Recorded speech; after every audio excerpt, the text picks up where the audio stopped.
The rain. The rain. In Spain. In Spain. Falls mainly. Falls mainly. On my caps. Is he ever going to learn? No. You're trying to get your head together to do a show. No, he just has no concept of what that's like. Oh, boy. Anyway, look, the thing I want from him is just get me some hot water. I don't really want to hear from him. That's not what he does. He asks you questions, he said. Yeah. Bullshit. He comes in today, he goes, I don't want, first thing out of his mouth, I'm trying to read the paper. I don't want to burst your bubble. But, he doesn't have any idea how much he annoys me in the morning. Because things, I'm ultra sensitive anyway in the morning. I don't want to burst your bubble. But, Senator D'Amato was on Amazon show the day after ours. Oh. So I go, well, now I'm really, now I'm really ripping. I go, what do you mean? Are you here to burst my... I said, what bubble do you think you're bursting? Why would you think that would burst my bubble? Poor choice of words, young boy. Why do you think that would burst my bubble? What do I care where he goes? What you mean? He goes, well, it's just that I thought we was getting something special. I go, we did get something special. What's it got to do with anything else? What's it got to do with Imus? What does it got to do with... Why would you come in first thing in the morning and say, I don't want to burst your bubble? What bubble are you bursting? I've got ratings and a career. He burst my bubble. Why do you think he did this first? Yeah. But why isn't he bursting your bubble? You work on this show, too. You dope. Just because Bobby Kennedy got Maryland second? Was that like, I don't want to burst your bubble? I won't burst your bubble, but I had her. I don't know. I don't know what the hell he's talking about in there. It's like, it's 5:30 in the morning, Baba Booey comes in to do his job, and his job seems to be just annoying him. To bring your head down or something. Yeah. It's just like, how can I irritate Howard? I don't need to burst the old bubble. What is that? Is that some kind of a... Howard thinks he's a big shot? Yeah. Hey, I'll bring him down this morning. I got to keep his feet on the ground. I got a retard for a producer. And this whole term producer, I'm taking that away from him. He's not a producer. He's a glorified intern. Producer. He's like, marble mouth. It's very distinct. When I came in today, I knew something had happened. I mean, No. I was just irritated. You must have yelled at him or something because he wasn't himself this morning. When I walked in, hi, he was like, hey. No, you know what it is? I just gave him a bunch of things to work on this morning, and he's all worked up. He's not used to that. I gave him 5 things to file. That's it? I know he thinks I'm busting his balls. Boy, right out of the box, a whole bunch of things to put away. It's like we work with Gabby Hayes. Yeah. Now, I read about other producers. Since I started this thing, there never were producers in radio. Nobody had a producer. Now I see everybody's got a producer. Tony Pigg, who comes on after me here in New York, he's got a producer. Every radio guy now has a producer. Yeah, I keep reading these producers' names in the paper. Yeah. You read, this guy has a producer, that guy has a producer. Okay. It's another thing I innovated. Joe Blow, the producer of the zoo. Yeah, the producer. But I read about these other producers. One of them just became a program director of a major station in Chicago. Rick Dees' producer became a program director of... Really? Oh, yeah. And I read about all this stuff, and I go, whoa, look at these producers. Maybe I could be getting better. Maybe I'm not really... handling that part of our lives well. Yeah, maybe somebody could actually be doing something for us. Instead of coming and go, I want to burst your bubble. Yeah, bursting our bubble isn't what we want a producer to do. Hey, I want to burst your bubble. Gary seems to produce mostly stuff out of his ears and nose. And film for his teeth. Yeah. I don't want to burst your bubble. I just produce something, Howard, and I got to tell you about some wax for my ears, some snot for my nose, and some film for my teeth. Hey, look at this. Yeah. What is this? We're studying what comes out of him. It was so productive. All I know is he goes outside of the street and he picks his nose and is studying it in the street. Yeah. And then he picks his ear and he's studying Why does he have to look at everything that comes out of his body? Why bother looking? And why does he have to do it during the show on camera? Always picking. Hey, you gotta admit he's relaxed. Hey, can you hear him boiling in the office? You know he wants to come in and defend himself. Oh, yeah, I can't believe he hasn't run in here. All I was trying to say is I won't burst your bubble. I don't want to burst your bubble. Interesting. I said to him, why do you assume that would burst my bubble? And why didn't it burst his? You're right. Yeah. Why didn't he get upset? If there's something to be upset about. Well, I just assumed we had something exclusive. I go, why do you assume that? The senator needs as much press as he can get in a positive way right now. Well, I'm not in charge of his schedule. Well, I'm the only guy on the radio? Yeah, he's your personal senator? Yeah, right. He's my senator now. He's in my back pocket. You know when Henry Hill said he could be reached? I could reach him. Howard Stern can reach him. No, he's reachable. It's a man who's going to go on a lot more radio shows than just this one, or Imus, or anybody else. Well, we should have banned him from prime time, too. Yeah. Sam Johnson. I don't want to burst your bubble, but Senator D'Amato was just on prime time with Sam Donaldson.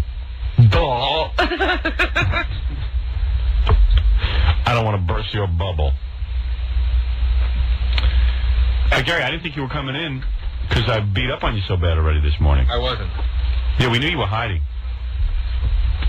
But now he wants to tell his crack house story. Well, since I almost died for you and you totally could give a crap, I figured I'd at least come in and tell my story. Well, why not die for me? Yeah, right. So worth it. Since I almost died for you. Oh, burst your bubble. I don't want to burst your bubble, but I I'm going to tell you almost something died right now. What I did on Friday was the stupidest thing I ever did, and I would never do it again. It really was silly for me to... I mean, it's only a TV show. I mean, I know it's a good TV show. I could name some more stupid things you've done. Yeah, but now, I've never done anything that stupid And danger-wise. Oh, you actually had to do some work on Friday, and you think that was stupid. Yeah, right. I see. Like, we've never risked our lives for this show. Nah. Not like this, you haven't. How do you know? How do you know what I've done? Because I'm with you every time you do anything. You haven't been with us all the time. That's right. You came into it in New York. Right. We were doing plenty of stupid things before we met you. The reason we got you is so you could do all the stupid things. But I'm telling you, this was the most ridiculous thing I've ever done. But yeah, meanwhile, you can't stop talking about it, and you get a whole story out of it for the rest of your life. So then tell it yourself, man. All right, goodbye. Goodbye. I don't need to tell the story. Good. See you. Hey. I hope that you, I didn't burst your bubble.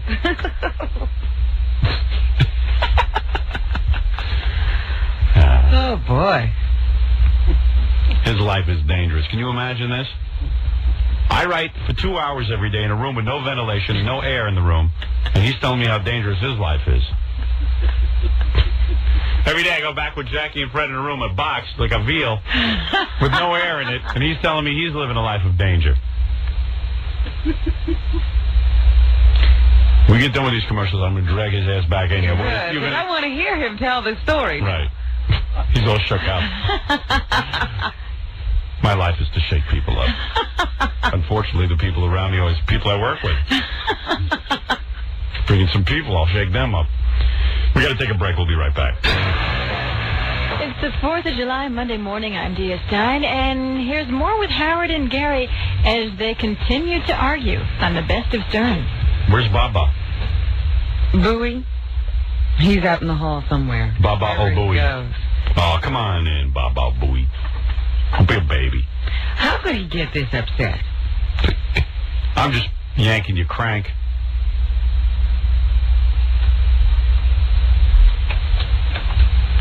He's Baba blubbering out in the hall. Like a Baba blowfish. He gets so upset. He does. He gets all irritated. You know why I get irritated? Because I work for you. I work really hard, and then you make fun of me. That's why I get hurt. Come on, you got to admit you were pretty irritating this morning. You got to admit that in a lot of other instances you would have wanted to know about that. Yeah, but not in that. It's just weird how you put things. Well, no, it's just weird that was one of the things you didn't want to know about, so you hate it. It would be nice every once in a while. No, I don't mind knowing about that. It's just interesting your reaction to me. I don't want to break your bubble. What is that? That wasn't my reaction. I don't want to burst your bubble. Okay, so then listen. Go. What? Hey. What is wrong with him? What is wrong with him? All right, I'll pick on Fred then. I know. What, Fred, huh? What do you think of that?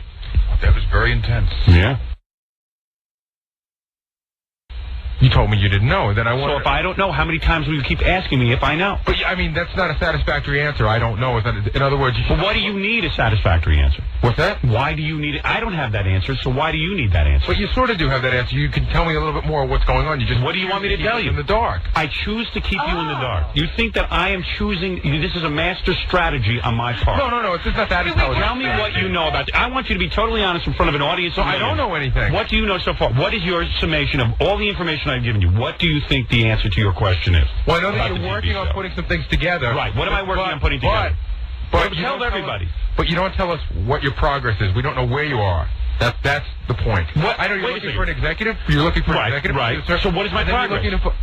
Well, have you interviewed some? Have you talked to anybody? Is there anybody that you like? You need to know that in order to function on your job. No, I don't need it to function. I think it would just be nice to clue us all in. I don't need to know it. What is it that you think that I have clued you know as much about this situation as I do? But is he speaking for all of us here? No, I'm speaking for himself. I hope he's speaking for himself. Yeah. What is it you think that I know that I'm keeping you in the dark about? What did I just say? About an executive producer? I told you I cannot begin looking for an executive producer until I ironed out all my problems with WOR. Right, okay, so what are those problems? Oh. Those problems are that I have not decided on whether or not I have a TV show based on whether they can afford to hire these people. How much more information do you need than that? When are you going to decide? That's a question. I don't have the time right now to decide on who I can go interview. I'm very busy. So I don't have an answer for you. How much of in order for you to function on a daily basis, no, it's not for me. Why do you need to have an answer? I don't have an answer for you. Because it would be nice to go to a job and have an idea of whether it's going to last 6 months or 6 more minutes. You want to know whether or not your job at WOR is going to last 6 months or 6 more minutes. Right. You can assume that your job will last as long as 6 minutes or 6 months. None of us has an answer. Nothing is guaranteed. You know what you need to be? A union worker at a steel shop. No. Where you'll get in a union and they'll tell you how long your job will last. Till you get to your pension. And you want to know something? I'm not the only one who you need to be a teacher. The only person who has the balls to ask you. No. Who are these other people? Other people have asked me from time to time, and I explained to them, I don't have an answer. I have been trying to put together a production team, and I don't have an answer. What do you think I am keeping you in the dark about? Well, now I know. But I've told you this 900 times. Yeah, but I just don't know what status we're at. How much? Here he goes again. Him on a daily basis. Not a wrong. I don't know what status we're at. I don't know if the TV show will be another week or 7. I can't give you an answer. But do you think this is a horrible thing to ask you about? Over and over again, yes. You're still asking me, and I gave you the answer. I ask you every couple of weeks. You're like a retarded child. I ask you once every 2 weeks, which isn't a horrible thing. No. You ask me on the phone every time I speak to you. No, not every time. Constantly ask me. So I'm in there reading the newspaper, preparing for my show, and every couple of minutes, I get the question, what do you think? No, where did it go from every... I hear it all the time out of your mouth. I don't have an answer. And what you should do from now on when you have these questions is call WWOR. I'll give you a number to call, and you can call my agent. You're the only one who knows. I'd love to call your agent. He might actually talk to you. So then call him. But and I don't know why this is so important to you. Just perform your job. We're doing a TV show this week. Has my job been any less? Not knowing these things. Yes. So you're annoying me in the morning with your questions. That has nothing to do with me being any less. And you're telling people that my brain is smoking from the question. It's not the question. I have been no less productive not knowing the status of the show. I just would like to know, but I will not. But you have been less productive. That's not true. Because you are annoying me. So you are less productive. The less productive that I am. I might be more annoying, but not less productive. I'll tell you your correlation. Your job is to make me tension-free. Well, then you better get someone else. I obviously can't handle that function. Your job, before I fire you, I'm about this close to firing you right now for real. Because you don't understand the basis of your job. Your job is to make sure in the morning that I read the newspaper. So therefore the newspaper should be there. The door should be open so I can get in quickly. Now you've taken care of that. Now when I'm reading the newspaper, you must value your words very carefully. You must sit there and evaluate, gee, Bols is reading newspaper. Actually, that should go through the rest of your life when I talk to you. Not just reading the paper, but all day long I should value my words. Right. Right. Everyone should walk around with trepidation and walk on eggshells. No, not trepidation. No, just me. No, you. Just me. I'm talking about your job description. I've got it now. Now, on the other hand, I have gone to Fred on many occasions. I said, Fred, have no trepidation. I want to hear every one of your ideas. You're my writer. I don't care. Give me your ideas. We want you to elaborate. I want you to talk to me during commercials. I want you to talk to me. And I've said the same thing to Jackie. So Jackie and Fred have a different job than you. Right. Your job is to My make my job life is to easier. shut up, and Fred's job is to talk. And Right. both of us are doing our jobs wrong. Right. I No, got you. that's right. There's room for improvement on both of your parts. Now you're starting to understand. Now, let me explain something more. As long as we're on the topic of your job description, let me keep going in this vein. Right. When I am reading the paper in the morning, Right. all right, and you walk in, and it's essential that I sort of get through that because the more prepared I am for this show, the higher my ratings will be. The higher my ratings means I might be employed longer, which means you're going to have a job. Because the day that I'm out of here, K-Rock will fire you. I guarantee you that. I know that. So when I'm down, you'll be down. Got it? Got it. Okay, now, so when you're sitting and evaluating your job and you say, when would be the best time to ask the boss the 900th time what's going on with the TV You were show? done reading your paper at that point. No, Jackie I wasn't was done. talking to you. Jackie was talking to me. About nothing. What was it? Don't evaluate what Jackie and I talked about. Jackie is a writer. I told him to interrupt me whenever he feels like talking. You just told me to evaluate when I can talk to you. I evaluated that you and Jackie were But having why small would you talk, have asked which was not the gonna be a big same interruption. question over and over again like someone who is of low IQ? And you have a very high IQ. Last time I asked you that question was about a week and a half ago. All right, now repeat after me. Let's see if you got it. Repeating today. Let's see if you can There repeat will be that. no Let's see if you repeating can do today. this. I will serve Howard faithfully. I'll help you out. I could be your pal. I will try not to think. I will be invisible, and I will go to a tooth shrinker. All right, if there is such a thing. Is there such a thing as a tooth shrinker? I've never heard of such a thing. He still doesn't understand his job description. This is the these, problem. These conversations baffle me. How they go My on. job is to anticipate your mood, Right. which is a spin of the wheel. No. Well, just on that note, I don't why wanna- would you come to him at the very top of the morning and say, I don't want to burst your bubble? Yeah. Because on a other Why would that burst my bubble? On any other day of the week, I could walk in and do the same thing. No, you and couldn't. he could brush it aside and it would mean nothing. Or he could say, oh, Well, I I didn't find know it that. curious that But my today- bubble is burst, but today- yours isn't. Why isn't your bubble burst? It was. He comes in this morning, for those of you just tuning in, and says to me, we got to break for spots. I'll continue this when we get back. And let me tell you something. These conversations are good because they seem to make you clear on your job. Well, you need to have these conversations on the air. These are important. Yeah, they are. What? I think Gary's trying to say he's learning from it. Oh, okay. So if I can continue having these Oh, conversations on this the air, is you'd good. appreciate Okay. it. It's a good thing. Yeah. I'm going to make you a crack producer yet. Robin says I shouldn't even bother. There's no way I can mold you. I'm going to show you that I can. I don't take... You know what? I'm not listening now. You know what? But, it's true. Because he has been continuing to try to do this Right. in spite of everything I said. He's going to Robin make you says, into a producer this is yet. the wrong career for you. I say it's not. I think you can be molded. Howard feels that he could make... In fact, this is like a Pygmalion kind of thing. Well, you guys are stuck already because now you've tried so long All right. that It to would be throw me out in the real world yes. would be cruel. Here's a guy comes in first thing in the morning to brag to me that the guests he didn't bring in the first place are not exclusive. Okay? It's interesting. You are going to get this. And after this, you're going to be the best producer in the country. Everyone's going to be making you job offers. I only hope I can... He's taking this on as a personal mission. I only hope I can afford you. And you know what? This is like My Fair Lady. Yeah. And you know what he's going to do? He's going to leave me after I make him into a top-notch Oh, he's guy. going to get upset with you. Oh, yeah. Because you don't appreciate him. Right. After But all I'm the guy you've done molding. for him. Don't forget, when I started in this business, nobody had a producer. I created an industry. There was never a radio producer before you? No way. Never. No way. Never.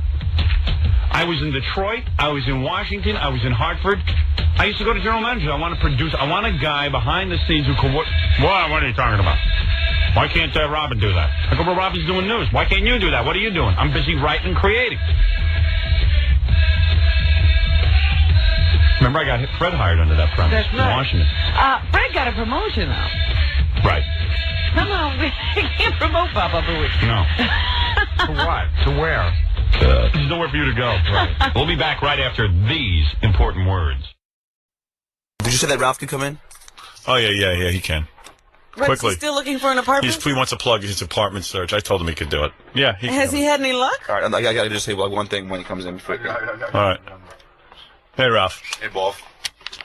It's Ralph.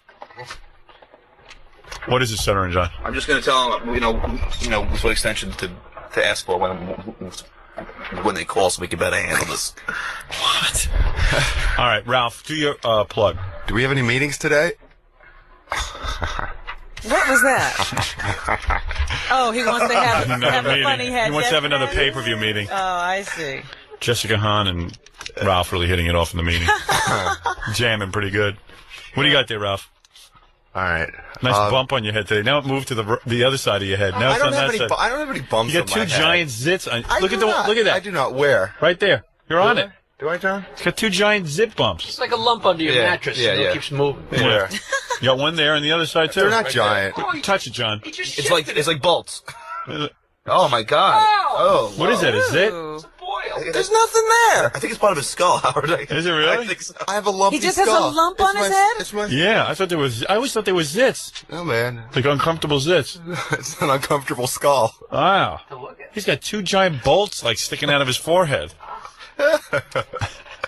Nice of you to notice. Yeah, never noticed that before. All right, go ahead. Plug your apartment search. I'm looking for some. All right, here. I've got a little bit more better idea of what I want. My first choice is to live somewhere in Jersey City, or like somewhere in Jersey, close to the city, like Jersey City, Union City, Hoboken, like somewhere. Dude, not a whole book. Just like All right, I'm going through it quick. Don't rush me. Then I'm going to get nervous, and then I'm going to go. All right, come on. Loft space. I like something in that area with loft space, like 1,000 to 2,000 square feet. It could be like anywhere from there. And What happened to all the people who called you the last time you were on? some of them might still pan out. I don't know. Right. Just But nothing. There was nothing you were killer. Really interested There was in? nothing that I ran out. Yeah. What price range, Ralph? Well, if it's just me, probably around 800. But I might room with somebody, and then I can spend a little bit Another more. guy. Like 11 or 12. Yes. So 8 to 1,200. Yeah, a view of the city would be nice. And my second choice is like any two of the three. Like if there's something. Can you get a view of the city for $800 to $1,200? Well, you can stand out there and they'll let you look at it all you want. Somebody. It's crazy, right? I'm an excellent tenant. Somebody would love to have me there because I'm very stable. I've lived where I've lived We don't for like even want 6 you in years. here. Yeah. And I don't smoke, and I have no pets, and I don't have like lots of parties and stuff. So But, I'm relatively But you quiet. got two giant bumps on your I forehead. have Big zits. And a Two big zits. and a big berry. Don't miss Stuttering John hosting a beauty contest at an adult nightclub in Bensonhurst, Brooklyn this Friday night from 10 to 12 midnight. And you ever been there? No, but that reminds me. I went to go to Scores last night. Yeah. They dissed you there. Who scores? You know That Scores, the chocolate place you're place. always plugging? Yeah. Come in here. I went to go in there. They didn't want to let me in because I had jeans on. Yeah. I was supposed to meet Owen down there. Yeah. And so the guy wouldn't let me in. So then I told him I work on the show and stuff. Yeah. And he's like, I don't care. Howard Stern's a dirtbag too. So they And I'm like- didn't diss me. They dissed you. Well, they Why said are you were you a dropping dirtbag. Howard's name? Yeah, dude. So I could get into the. Yeah, look, why are you always going around saying my name? I'm not always going around doing that, but Yeah, you are. You always do that. No, Hey, no, man, no, leave no. me out of it when you go to girly clubs and junk, all right? I work on the Howard Stern show. You don't work on the Howard Stern show. You work I work with me. with Howard Stern. That's what I said. Yeah. And you really don't. I don't. No. No, what Not do I- anymore, you don't. Why? Because you go around dropping my name. I don't Stop go around it. dropping your name. I mean, a guy won't let you in a club because you're breaking the rules and you're I wearing wasn't. jeans. I said, does it make a difference if I work with Howard Stern? That's Yeah, dropping so a they name. didn't diss me. They dissed you. Oh, he said you were a dirtbag. Good. That's I'm glad he that's- said that's- it. And you know what? Do not let him in anywhere if he drops my name. He didn't want you in the club. What's You're that such a got to do jerk, with us? man. Go have your own life. Stop living through me. Seriously. You're I'm not not, representing the show at Scores. Then the idiot calls my house and he knows my answering machine is on in the kitchen. He starts saying dirty words into the answering machine when my kids and stuff are sitting there listening. I didn't say dirty words. Yeah, okay, yeah. I'm sorry. Talking about digital manipulation into my answering machine is not something I want my 10-year-old to hear. Wow, Howard. Yeah. Something wrong with you, man. You're You losing should your have a mind. special line for me. You know what the then. problem is? I'm too nice to you, man. I'm too nice to you. Yeah, I'm too nice to you.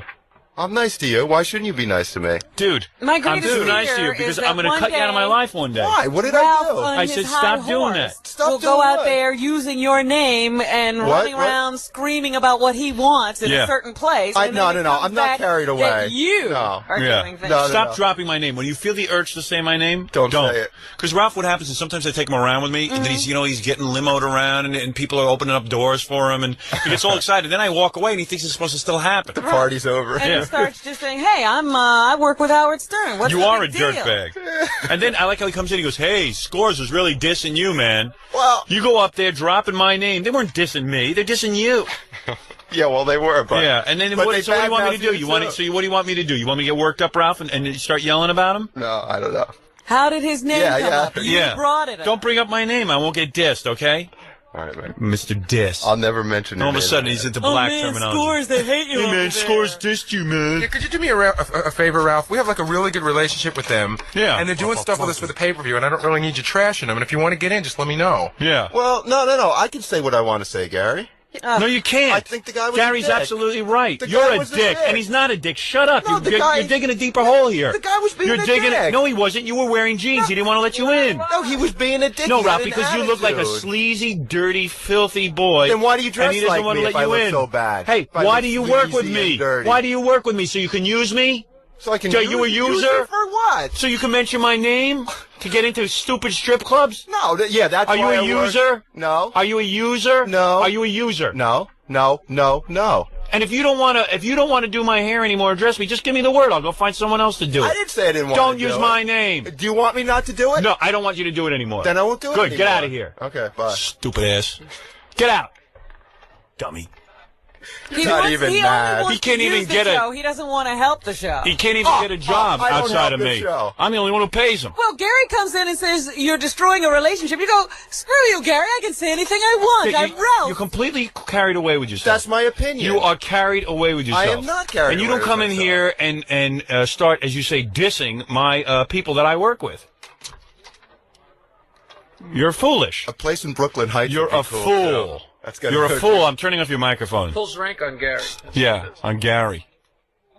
Gary blows you away in the intelligence department, my friend. Well, That's the sad let's not part. push it. I'm pushing it. All right, let's take an IQ test. See? Good. I bet you Gary will beat you hands down. How much you want to bet? I'll bet you $200 right now. I'll bet you $500 right $500? now. $500 I You're can on. beat him in an IQ You're on. test. Okay. You would never win. Anybody else want to take some? You're on.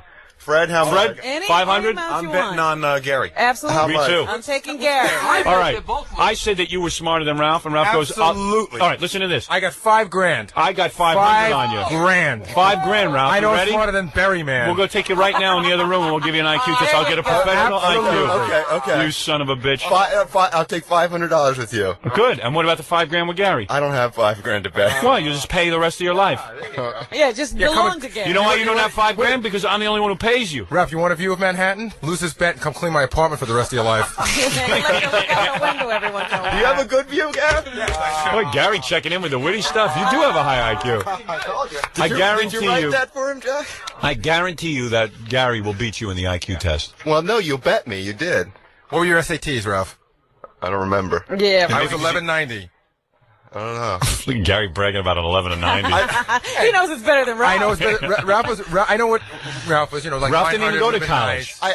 I didn't go to college. I didn't need my Ralph was so SATs. stupid, his SATs were probably like 400. 200 for signing your name. Yeah. There's the rules. Are you out of your friggin' mind taking Gary on? Gary is so much smarter than you. It's not even funny. I don't know. I don't. At least think his so. cranium is shaped properly. I may be wrong. That's because I have an extra large brain, so it's like I'm very sticking uncomfortable. out. I'm very uncomfortable being in this position of not being made fun of and someone being made fun of at my expense. Right. It's very But weird. let's isn't keep it? going. Anyway, Enjoy it. let me just finish. We have, Kevin McMahon, the producer, Geraldo's on Yeah. the phone. He'll double Gary's bet. He'll bet 10,000 the guy will beat Ralph. Hey, Kevin, you want to make some money? Yeah, I want to make money. Because Kevin, Kevin, I'll bet you $10,000. I'll beat you, Kevin. Make some alginates, and that's about it. Alginate? What's an alginate? That stuff that you put on his face. No, that's alginate, you moron. Well, that's what Hey, I Kevin, you want in? Why don't you bet Yeah, Kevin 10 grand? I will match the $5,000 up at the $10,000. Kevin, you don't have 10 grand. You live in a Jeep. Oh, please, Ralph. Look who's talking. You can't even get a place in New York. You still live in Jersey. He's begging for an apartment. Well, I have I know, a he's Jeep. I begging have a everybody. Jeep, Kevin. I have a Jeep. I could live in the back of it like you. Ralph, you come off real bad, dude. Really? You really do. You come off like so No wonder arrogant. They wouldn't let you in scores, huh? And that's just to the people that work. The people that work here. Imagine Ralph can't get into a girly I know, club. That's how exactly. sleazy he is. Well, there was a girl at the door who was going to let me in, but then some other guy stopped me and Ralph, said, there's a you really, can't come in with jeans. there's a really easy way to get in. Pay $10. Yeah. Yeah, instead of using my name. He's Ralph. He shouldn't have to pay. No, he's Ralph. Don't He you know works he's with me. Ralph? I'm Ralph the Makeup Man. Don't miss it. Yeah, the makeup man. Well, anyway, there's another $5,000 bet, and we'll administer a proper Yeah. IQ test. We'll have an authority come in and do it. No. I'll bet Kevin. Okay. Kevin, do you want to bet me? No, what happened to you? What happened to you and Gary? No, I'm betting you $500. What are you betting me now, All right. Ralph? Now, what are you going to bet? I'm betting you I can beat you, Kevin, You can beat me. in an IQ test. Oh, Kevin, or wanna any do other it? kind of test. Kevin, you want to do it? Oh, Hey, absolutely. Ralph. I'll bet 1,000 that Kevin will kill Ralph. Ralph, why don't we start? Please, what is Ralph, what'd you do on your SATs, or did you even take them? No, You know Ralph, why what? don't you tell I- us what IQ I stands took for? them like half-assed because I really didn't care about I don't know what the numbers are. I have no idea. Half-assed. You don't take that half-assed. You're killing me. Do you even know what IQ stands for? I quit. All right, let me get this straight. Here's what we do. Ralph, Gary, and Kevin go in a room. Yeah. We give them an IQ test. Gary bets Ralph. I got $500 that Gary will beat Ralph. Yeah, and I bet $5,000 that Gary will beat. And you Well, bet. I And you, didn't- I wait a didn't take second. that bet. And I you'll don't- bet I don't $5,000, Kevin, that you're going to beat Ralph. I don't have $5,000. I'll bet Ralph $5,000. How much you want to bet Kevin? I don't have $5,000. Wait a second. How much you got, man? You're a big shot. No, since Ralph doesn't have any money, Yeah. Instead of betting money, well, I would do we like to have- bet Ralph some like demeaning task. Like Ralph has to do something for me forever. Yeah, he'll be your slave. We all bet Ralph a makeup job, and then something No, silly that's going to come back and haunt him. I'll pay Money. his first rent. I'll pay his first month's rent. Yeah. And, What does Ralph but get? I'll say that Kevin's going to win. But what happens if Ralph loses? He's going to give me $500. All right, if Ralph loses, Yeah, they get He runs out of town to Mexico. Wait. What kind of Before car I you make got all these these days? bets, do we have any more big jobs coming up, You boss? don't have any money, dummy. Howard, I guess Ronnie the limo driver wants to add his 2 cents. Oh, It's Glam Slam they're going to be. Glam Slam, not sorry. Grand Slam. Ronnie? Yeah. What'd you want to say? Ralph, yeah, Ron. Ralph, you're in trouble, man. What? He's going down. Don't be a user, man. What? Is this the IQ test or the strip club? No, you don't have to. You don't have to be. You don't have to start with me, man. Is this the IQ? I'm not gonna go up against you with an IQ test. Don't worry about it. And Ronnie, he's a user, right? User, man. I told you that a long time ago. Watch out for him. He's a user. You gotta watch him close. User equals loser. Hey, Ronnie, how am I a user, Ronnie? Because you use my name when you go into clubs. If you One of wanna- Ralph's friends let me called and tell said you he's always been something. a user. Ralph, He has? What did he say? What did his friend say? He said all through life that Ralph's always been a user. That was my mother. If Ralph wanted to get into scores, all he had to do was have somebody make a phone call. They are very nice people over there. Make a phone call. Make a phone call to Very who? nice people over They treated there. Ronnie No, like they're a not. king. Very good care of the Hey, people. shut up, They're very Ralph. No, they're not over nice there. to me. You jerk. They're not nice people. Because you're a jerk. They did the right thing. And in fact, they should never let him in again. Ralph, you don't know how to operate. You go in there and you start throwing names around. That's not the way to operate. Yeah, how do they I'm not know trying to you're operate. not just... Listen, come on. Ronnie. Operating. Listen, Ronnie. I wasn't trying to operate. Owen wanted to meet me down there. I walked a half an hour. I almost cussed. I walked a half an hour, like 20 blocks to go down to this place and meet him. So I was annoyed that I couldn't I got a get meeting. in. I got to go. You're annoyed that you couldn't take a cab? Yeah, he didn't have the limo. Yeah, he didn't have my limo to go in. Limo. He shows up pissed off because he had to He walk. had to walk. Yeah, he had to walk. It's done for, Ralph. It's finished. It's over. You're right. User. Maybe that didn't come out right. Go think about it. Go home and go back to sleep and get up again, Ralph. All right, so Ronnie, we're gonna make you. I got a meeting. I got to hang up on both you guys. Goodbye, guys. See you guys. All right.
We get back to news. There's news about Saturday night. This person was out on the town and ran into Fred. Really? Yeah, hi. How you doing?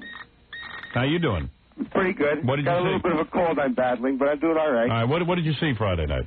Well, I saw an incident Friday night. I mean, Saturday night. I'm sorry, Saturday night at the Rainbow Room. Jackie and Fred were on a double date. Is that right? At the Rainbow Room. You guys went out together? My anniversary. Oh, I didn't know that. And you invited Fred? My wife's anniversary. Yes.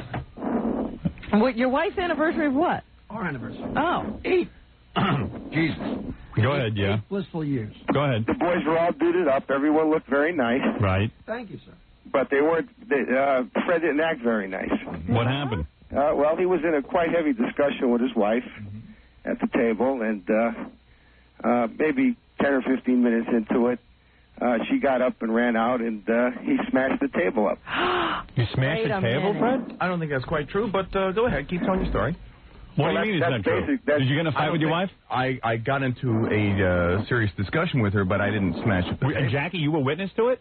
He wasn't there. On the dance floor. Jackie was on the dance floor. No, he came back after the fireworks had already begun. Right. Really? Wait a second. Let me get this straight. Fred, you and your wife went out with Jackie and his wife. That's correct.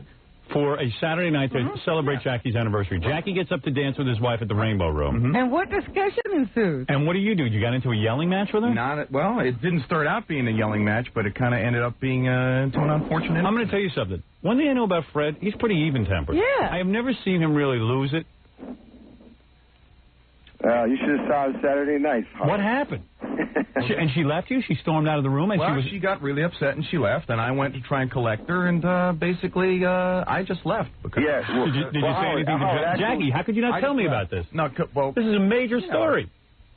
Howard. It's Fred's story, not my story. What do you think? You got back to the table, Jackie, and Fred was gone? There's a revolving dance floor at the Rainbow Room. You're aware of that. And we got there, and we spoke, we had a nice conversation with them for like an hour or something, and finally... Were they at dinner with you? Yeah. We were having dinner. I bet you Nancy instigated it. We picked them up in a limo. No? We picked them up in a limo and went to the Rainbow Room, and we were sitting there, and Nancy finally said, geez, we've been talking. We better get up to dance. We're never going to get to dance. Our food's going to come. So we got up, and we started dancing. The room revolves. So it's like slow music. So we're dancing, and the room takes a long time. To revolve. I mean, the dance floor takes a long time. To get back to your And by the time it came all the way back around... They were both gone.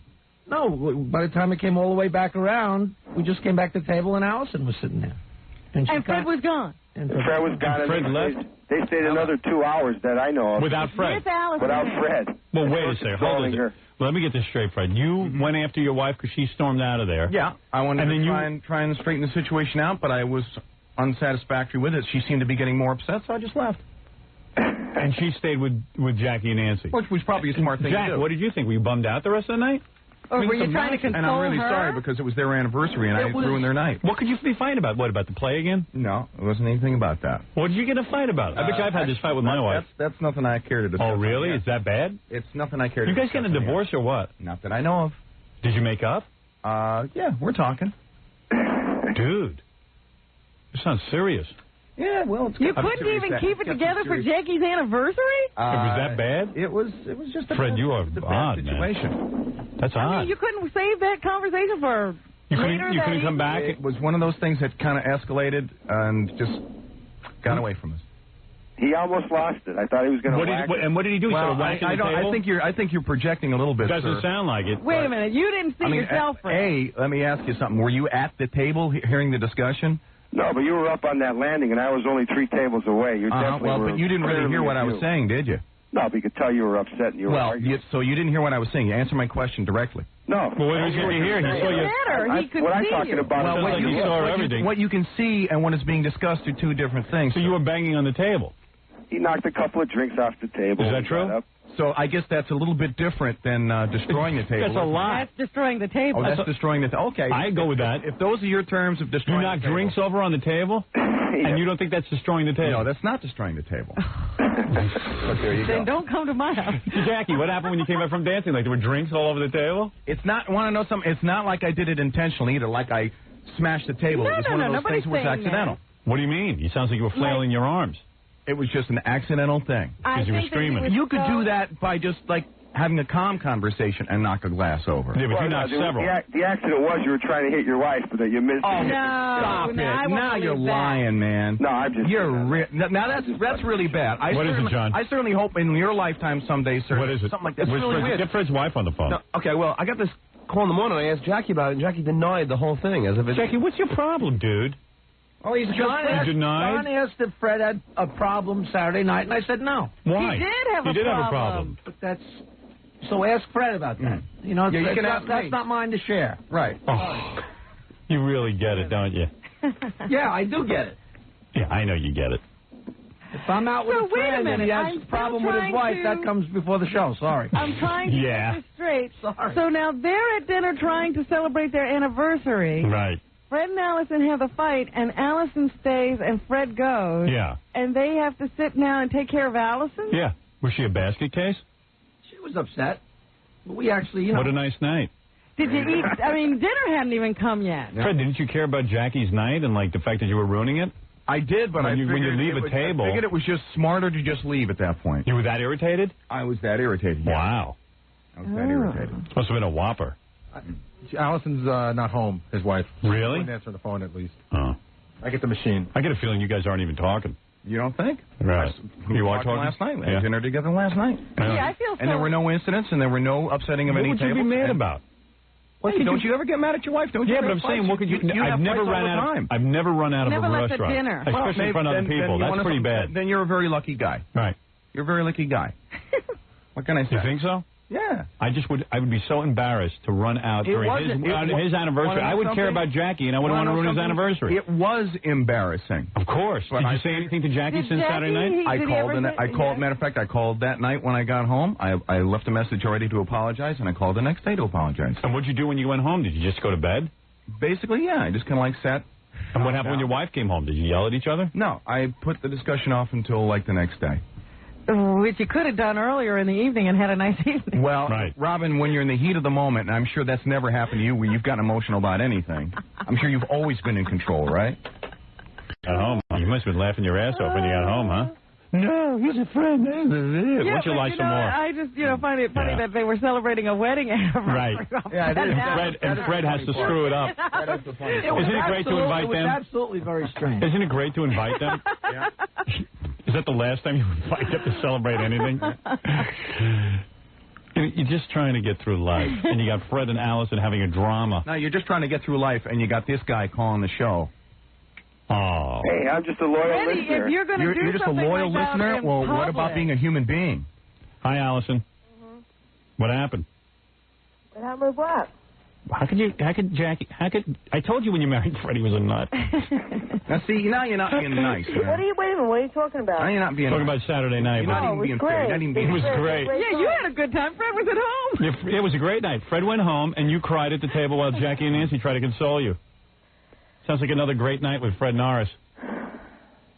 I hear you guys putting me down every day now. This is something where... Why shouldn't the guy call up? He's an idiot. Why? Because Fred's the idiot. He's running around smashing things on the table. You want something? This isn't being fair, and you're being an idiot. Really? Yeah. Because now you're stepping over the line. Why? You're stepping over the line. Why? Because this is my marriage, and you're exploiting it. You should not be at a restaurant. Screw you! It's like it's none of your business, man. You cannot treat your woman that way. You cannot. Now you're going to tell me how to treat somebody. That's right. The way you treat your wife. Okay. I treat my wife fine. Oh yeah, you treat your wife fine. I don't yell at her in public. I do it at home. Oh, okay. Where I can really berate her. What's the difference? Why should I have some listener looking at me? What's the point of calling me if I can't say anything? All right, go ahead and say something. I mean, the thing is that we had an argument. And it was unfortunate. Was it over something stupid?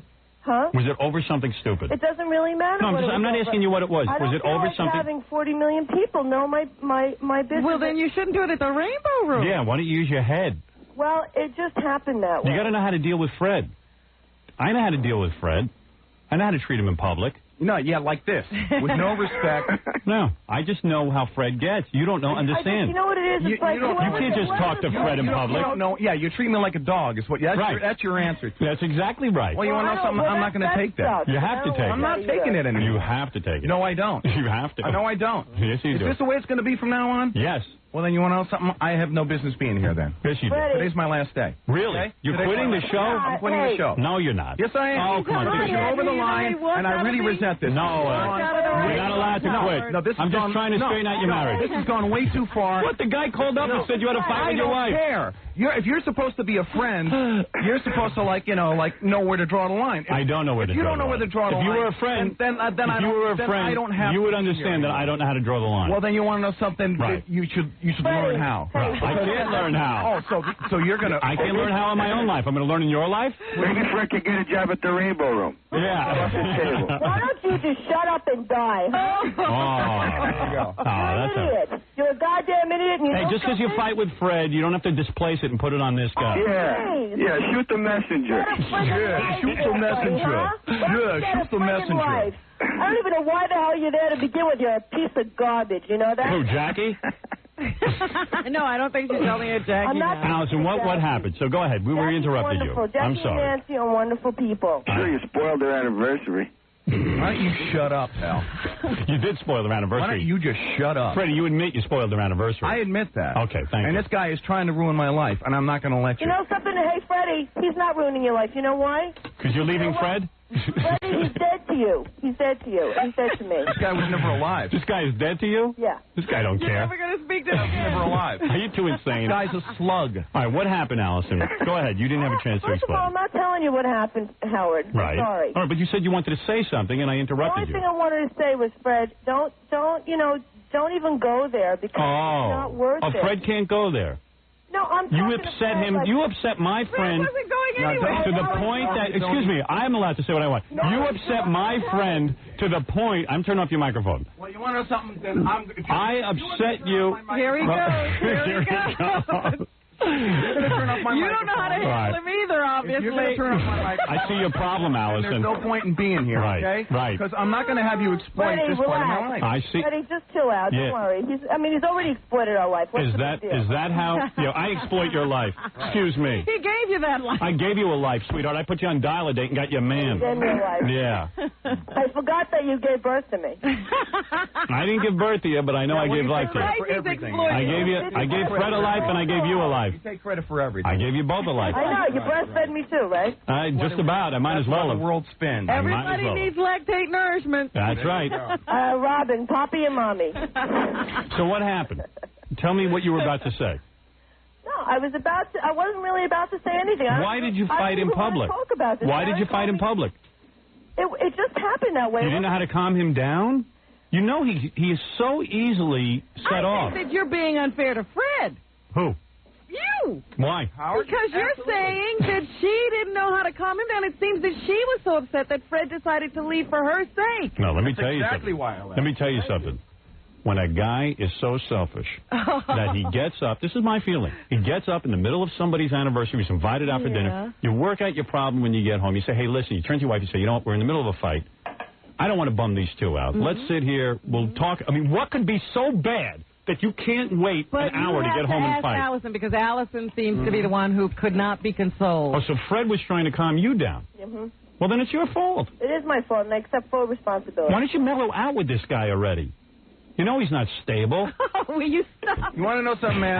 I've had it. I've really had it with that comment. Come on, I'm kidding, man. I'm talking kidding. about a really serious thing, All right. and you want to keep making jokes about it. If that's what it's come down to. I love you, man. No, I'm you trying don't. to straighten this out. No, you don't. I do. No, you love don't your know. show more. You No. love yourself more. I love that's true. Right here. I love myself more than you. Well, I understand that. All right, but I love you. That's okay. All right. But you want to know something? What is I it? don't have to deal with this anymore. You really don't? No, because this is my life. Hey, This is my Freddie, wife. I don't We'll need get this. you a new wife. No, screw you. I've seen you. Screw you. And We're going to get you another wife. I'll screw you. If I don't like this wife, I'm getting you a new one.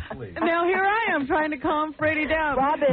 It's up to me who you're married to. Oh, it's up to you how I live my life, man. Did I mean, you just tell Fred to this is be way out of quiet? hand. I might. This is way out of hand. I I'm don't know telling how you, he got Howard, this I'm upset. being serious. Really? Way out of hand. What is way out of hand? You are way out of hand. With what? You have gone over the line. What line? I haven't said anything. No, you're just What have I done? continuing this situation. What Number situation? one, you should, it's like, Oh, God. God, Fred, don't you I'm see? making you a movie star. Don't blow it now. I think Howard, I can deal without the movie star right now. Really? Because this is my wife, and I care very deeply. Wife?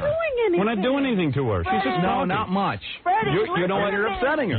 Would you listen to Allison Who cares for a if she's moment, upset? Fred? Would you just listen Well, I to do. me? What? Please, Go Fred, ahead. just He doesn't listen. to me. He's going to walk out just like he did Saturday night. Freddie, are you there? I'm here, sweetheart. It's this guy's fault. Just relax. Just forget it. Just relax. Don't get so crazy. It's not. Don't worry. Don't get so crazy. I could take care of myself. Don't worry. I know about you can, but you want to know something? There's just certain things that really don't belong on the air, and this is one of them. Like what? What are we saying? This is one of We them. don't even 40 know. million people listening. We don't know what's going on, Fred. We're just talking about what was publicly seen on Saturday No, but it's night. more than that, and you both know it. I don't know anything. It's like you're trying. It's like, I mean, come on. I think this goes back to she won't go off that plane. That's my buddy over there. That's a secret. That's right. Freddie, Don't- listen to me. What, honey? Yeah. Fred, come on. Yeah. Wait, let me see how she handles you. I'll see if it's good. Go ahead. Please, just, don't get so crazy and irrational, all right? That's what I said. Fine. Allison's fine. Fred, don't get crazy. It's not a matter of being irrational. It's just It a is. matter of like taking a stand at some point when it's just You are too taking, much. you know what? But it's like Really? you're not taking a stand by getting crazy I don't like know. this. What did you do? I don't know. I just think it's funny. You having a clue? Yeah, I don't. Both of you are clueless? I'm clueless. Like reasonably intelligent adults. No, not me. I'm not as smart as you. Oh, God, Freddie, don't you get it? What don't I get, sweetheart? I mean, your buttons are being pushed all over Of the course, I know that, but it's like What I'm button? tired of it. I don't even know what button I'm pushing. Tired of Yes, it. you do, Howard. Well, here's Wait a minute, You love Freddie. pushing that. Freddie, you're Howard, acting you like... love pushing that button. Hold You know it. you So, do. Allison, how I'm scared were you? hearing How scared were you when Fred stood up at the table and knocked everything over? Were you, like, freaking out? She had got up and ran before he did it. She wasn't even there. to see She that. cleared out.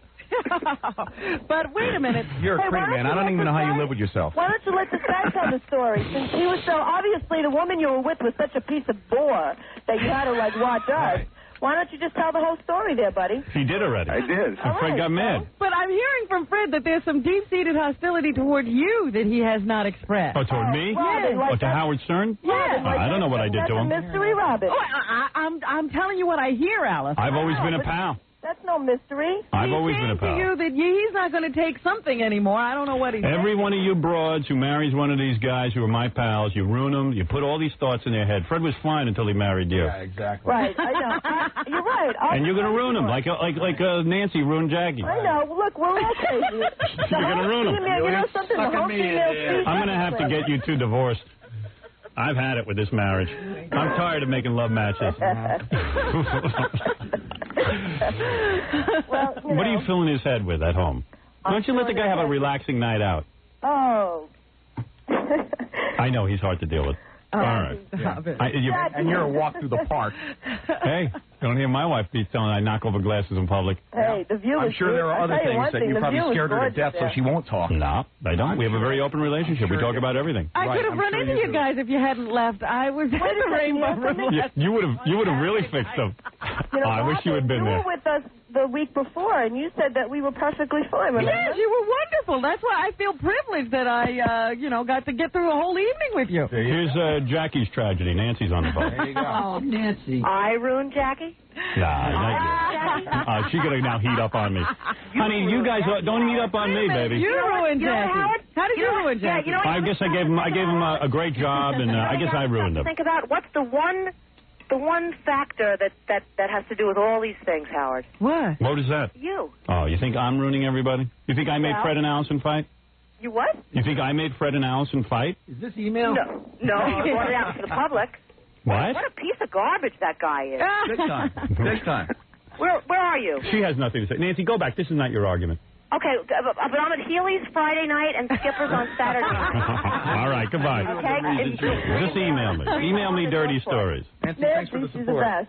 Yeah, Nancy's the best. Because Nancy what? Why is she the best? She's great. Nancy, Because she's another actress like you. she's that's Two not why I love her. wannabes. Two wannabes. She's dialing again. Because I'm turning their husbands into real actors and I'm getting them real parts and real money and real show business. Two of you jealous housefrows who sit and work on these two I'm guys. not jealous. Try to be supportive. As a matter of fact, I'm so supportive. I'm so. You should be. I got you a job too, acting. Mellow out. You're right. You know what? I I can't have my guys coming in here all freaked out. Freddie and Allison were getting along a lot better than when Allison didn't take nights off. Yeah, no kidding. I think you Yeah, better go back to try and turn it all on me.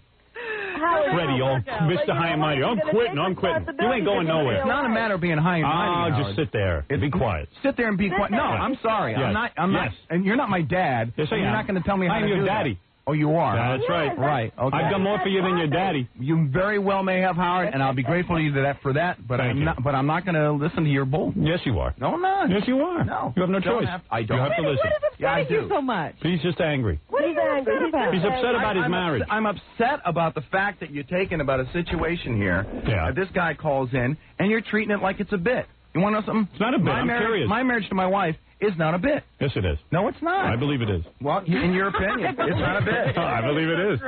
I believe it's a bit. What do you think? Howard, you're so bad. He's a piece of...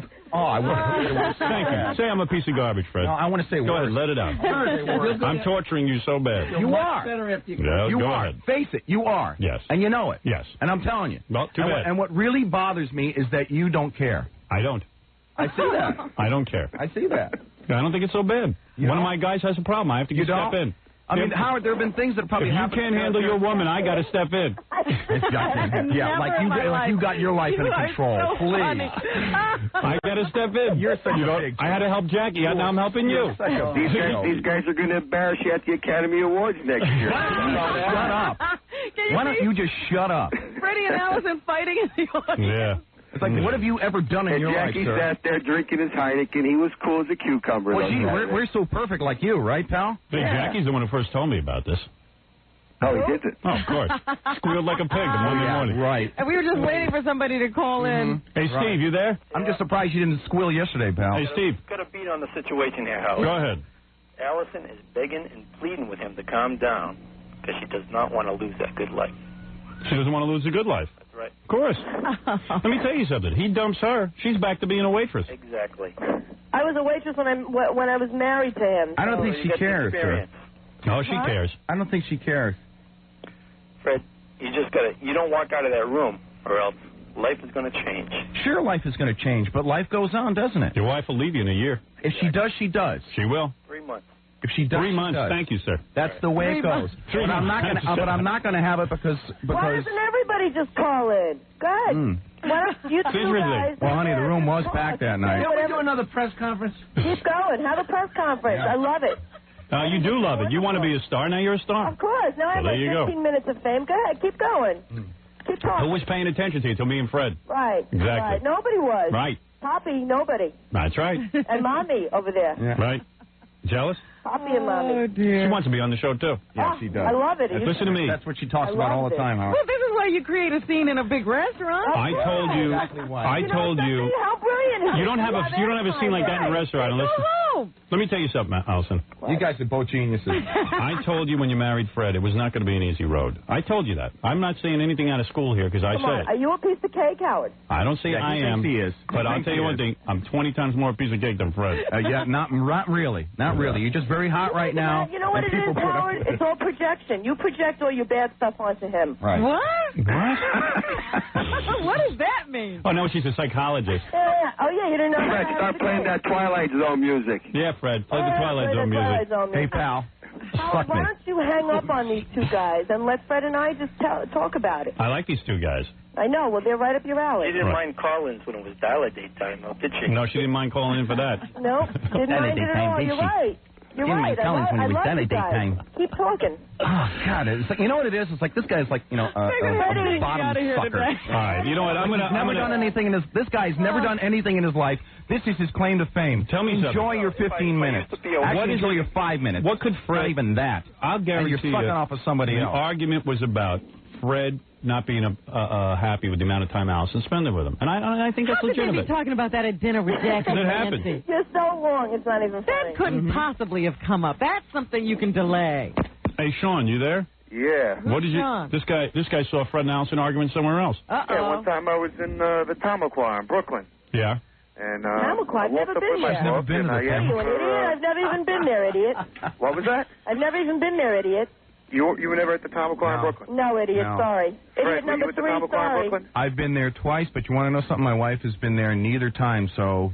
Idiot number 3, sorry. Oh, wait a second, Fred. Who was he arguing with? I would admit to it if I were arguing with my wife in another place. But you want to know something? She wasn't there, and I've never had an argument with anybody. Yeah, so idiot number 3. What did you see there, Sean? Are you sure it was I'm me? an idiot, then he must have been arguing with somebody else. And when I asked him for an autograph, he said, "Now's not the time." Yeah, he was practicing. Tamaqua to practice fighting with strange broads. I don't think so. He warms up. Are you for real? It was the That's night. idiot number 3, right? Are you for real? Fred, it was the night. It was the night that the White Rapper was playing. The what? The White Rapper. I was never there when a white rapper was there. I don't know. I think this is a case of mistaken identity. I don't think so at all. Get rid of that caller. He's not. Oh, you're idiot number 1. No, thank you. I'm no idiot, dear. You're idiot You're back number to 1, drip baby. number 1. I tell the truth. What I saw, my Hey, the dear. guy saw it, man. What do you want from? Why is he an idiot? Yeah, don't shoot the messenger. You got to go to Don't counseling shoot or the do whatever you got to do, honey. don't shoot the messenger. Why isn't Fred the idiot? He's the one you were fighting with. Fred's the one you were fighting with. Why aren't you calling him I like how this guy depersonalizes it. Well, I bet you. Don't you think you were right in the argument, Allison? So maybe Fred was being the idiot. Everybody always thinks they're right in the argument. Right. That's why you have an And you're argument. always right in any argument. Of course. You know, how foolish of me to forget. I'm sitting here talking to people who never argue. You're right. I don't argue with no restaurant in front of all the fans. And you're Tell you the that. two idiots that are on the air. Especially at Jackie and Nancy's I wish wedding. I was as perfect as you. I wish I was as perfect as you. Fred, you're acting irrational. Yeah, I'm acting irrational. Don't even tag that me, because right now You're acting irrational. You're the one that just playing. You're just being a goof. You don't think getting up in the middle of a restaurant is irrational? That's irrational. What's rational about any argument? No. What's I rational? admit to that. No, I this admit is- to that was a bad, unfortunate incident, and I wasn't thinking clearly. That's what I'm I saying. admit to You that. act irrational. But right now, I'm very clear on what I'm feeling and what I'm thinking. Said. Was this something that was started before you guys went out, and it just Escalated? came up It again? was just something that happened. You know, how did it happen so quick? Yeah, I just don't understand how you could get that level. So furious. It was Fast and Furious. Yeah. Wow. You know, when Fred and I fight, we just we got to make a scene. And not only that, we had the table that was the spotlight. Right, you're up on a level. We're up on a level that everybody's looking this way because we're right behind. We're right near Let me the tell you bed. something, honey. He's a guy in the public limelight. You can't do that to him. Use your head. All right? That's all I'm going to say about it. To both of you. Use your head. Could you grant us that you guys shouldn't be doing this in Robin, public I so would that clearly calls admit like that it was the wrong thing to do. Do you two think you can behave yourselves in public I now? don't know. Maybe you two. Maybe Maybe you ought to stay home. All right. Thank you, Allison, and thank you. I won't give you a name. Cater. Have something brought in. Yeah. I got a name for this guy, Dickhead. Hey, my name's Mike, and I'll come and meet you somewhere. Slap you around. I'd love to slap you Madison around. Avenue. I'd love to slap you around. You want to meet me out front today? Put me out with Gary. I'll come over and see you. Slap you around. You're going to come down here and slap him around? Definitely. No Good. problem. Put me out with Gary. I'll see you when you know. I'll pull you by that long stringy hair. Hey, pussy, why don't you come down You here? got no penis, baby. Don't pussy, why don't take you it come out down on here? somebody else. No, that was the other guest, Bob. Hey, pussy. I got one. Hey, pussy. Pussy boy. Oh, listen to this. Pussy boy. I think you two ought to go home and argue. Pussy boy. Yeah. They're Why just don't you come doing down here, pussy They're boy. projecting out on me, Howard, because Right. Yeah, thank they're God for you. immature. Now they don't have to fight with each Yeah, other. they're fighting with you. Yeah. All right. Thank I'd you. love to fight with him. All right, take it easy. All right. All right, take it easy. Bye. Bye-bye. Things going well in the Norris household. And here, too. Great in the Stern household. You don't hear any reports of me fight with my wife. You on your No, high you tell us. You don't wait for somebody to call in. No, I'll be the first one. If I have a fight in public, I'll tell you about it. I just don't do that. I don't go there. Well, you're a perfect person, Howard. You never Evidently. make a mistake in your life. Oh, that's not true. But he shares. Jackie, how funny was it? We missed the entire thing, and that is the That'd be funny coming back to your table. And seeing no Fred. I mean, when did you say, well, where's Fred? And then, Fred becomes the whole topic of conversation that night and ruins everyone's I mean, party. I just want to I'm know, like, sorry they're about sitting that. there. And I can't apologize enough to Jackie. I Right. owe you no apology. I owe her no apology. You do Jackie owe me asked for an apology. No, I don't. You work on this show. what? You should behave yourself in public. Oh, please. I got dogs that behave themselves better than you. When does somebody Don't say, even where's try. Fred? Don't even When, try how that. does it come doesn't up? even. What? The big question is, what happened when Fred's food came, and who got stuck with the bill? Yeah, who paid, Jackie? Well, it was our treat to begin with, and Fred's steak is sitting in my refrigerator waiting. Did you take it home? Of course. That's funny. $450 for a steak. When did you notice that Fred was gone? As soon as he got back to the halfway home in the table. limo. Halfway home in the limo. No, we came back. What, are you kidding? His wife's sitting at the table Is crying. she crying? Yeah, I of don't course. know what's going on? Yeah, she was wrecked. Ugh. And then, so the rest of the night is Jackie and Nancy on their wedding anniversary consoling Allison. Yeah. Very thoughtful. Very thoughtful. This is very thoughtful. And it's got to be embarrassing. Like, this is very thoughtful. Like, this isn't embarrassing. Well, we have to get these things out of the open. I got to teach you. Your parents never taught you how to behave in public. You're not it's my job. Howard, if you were seriously trying to teach anybody anything, you wouldn't be on the air. Contribute to the embarrassment of anyone else on this show. Not to that degree, Robin. Oh, how do you know what degree it was? Not to that degree. How do you know what the degree was? Take it like a man. Please. Stop whining like Why a don't girl. you bend over and take it like a woman? How's that? All right. There he is. A little peek into the Fred Norris there you life. go. We always wanted that peek. There you go. Yep. You got it. Seems like things are destructing nicely. Aren't you happy? Jackie, we'll have to talk off the air. Jackie's not. Jackie's He's going to be afraid. a clam and not tell us anything. He'll have to sit on his back and twist his arm. Shut up. I told you everything I know. Oh, I doubt that. Although I got to admit, this has been the longest stretch Fred has gone without doing a Timmy joke. Yeah. Good. Your pain doesn't matter to Fred. We're going to compare a marriage to a cat. Hey, to Jackie, those are like kids. There you go. Nancy's dialing again. Fair enough. Hey. I stand corrected. Would you give me a little warning before you go to commercial? I'm getting out of here. No, you guys don't have to worry. I'm getting out of here. No, you gotta play the commercial. I'll finish the show today, and I'm out of here. What are you mean like every day? I am. I'm serious. I'll get out of here. Oh, I am going to get out of here. Oh, don't be a Hope bitch. you had a good time. Hope it was worth it to you. Okay. What is wrong with you? Nothing's wrong with me now. Oh. You know, remember the last time you walked out, how foolish you felt? Well, Would you guess what? I'm stop not gonna and feel foolish consider this time. something for a change? I'm not going to. Come on, pal. Don't pal me. Go over there and kiss him. Come on. Come over here. Don't sit on my lap. Don't even pal me. Don't Come even on, pal. No, don't even. He treat needs this a like big joke. hug from you. Come on, let's hug. No.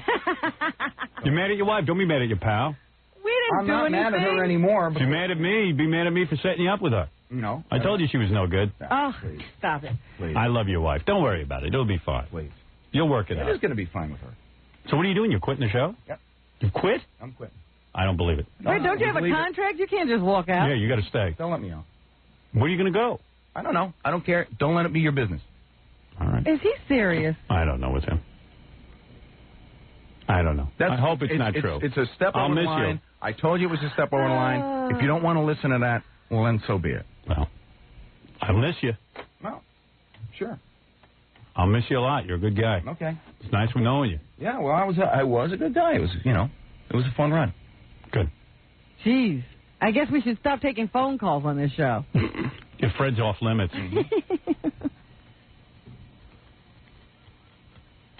I'm going to miss him like I miss Billy West. Yeah, there you go. We knew that. I just can't believe you. Don't be silly. Think about it. Think about what you're saying. I'm thinking. Think it through. I'm thinking. Now you think. Well, I've thought it through. I don't mind having you here. I like you. No, you don't mind having me gone either, so there you go. Oh, yes, I would. Fred. I'd be very upset if you left. Yeah, sure. You know what? You can't do enough for some people. Guys, don't even. You can't do enough. Who has been more loyal to Fred? Who has Nobody. Who has been more loyal to this show than me? Who has thought more of Fred Well, than who's thought more of you guys than me? It's like if you guys want to go that route. You want to go. You want to go that way. I mean, It's a family. fine. You're not going to leave your wife. You're going to leave us. Well, a family member does not do that to another family. Oh, screw you and what a family member does. Well, you want to know? You're right. You're right. Maybe I don't know what families do. Maybe in your family it's book different. of families. Maybe your family treats it And differently. I love that everything you do to everybody else can't be done to you. Yeah, get with it. Please. Stop being Guys. so sensitive. Come on. How many jokes about my father's hand have you written, Fred? I but don't have a record. I don't have a record. Yeah, but that doesn't cause any problem at all. You have no problem doing that, and it causes no pain. Well, Robin, then I'm very No, sorry. don't apologize because that's what we do here. But don't declare yourself off limits. No, I can apologize, can't I? I can't apologize. It doesn't matter. I'm saying you can't declare yourself off limits after doing it. I'm not saying that I'm off limits, but when I say something, There's nothing over the line here. I can do what I want. If I don't There's want to nothing deal, over if the I don't want to line go here. there, I don't have to go there. There is nothing over the line here. Oh, okay. Right. Nothing. Well, guess what? We do I everything to each other. What? Then continue without me. Oh, stop that. This is getting out he of just hand. woke up to that fact. continue without me. But I love you. I don't want to continue without you. Stop it. Get used to it. I'll never be able to go on. I I'm can't sure believe you. you. Please. You've been waiting for the day. No, that's wrong. You're out being outraged. You're being outraged. You've been waiting for the day, my friend. Oh, you finally got your wish. Oh, that's sad. That you would even think that of me. Thank you. He couldn't believe that. You know, this is a lie he can't believe himself. Oh, you think so? Well, you got to decide to do what you want to do. You're just having a little fun. Okay. All right. Anyway, let's continue the news, Robin. Get to something good. Get to something Oh, happy. yeah, that'll be easy.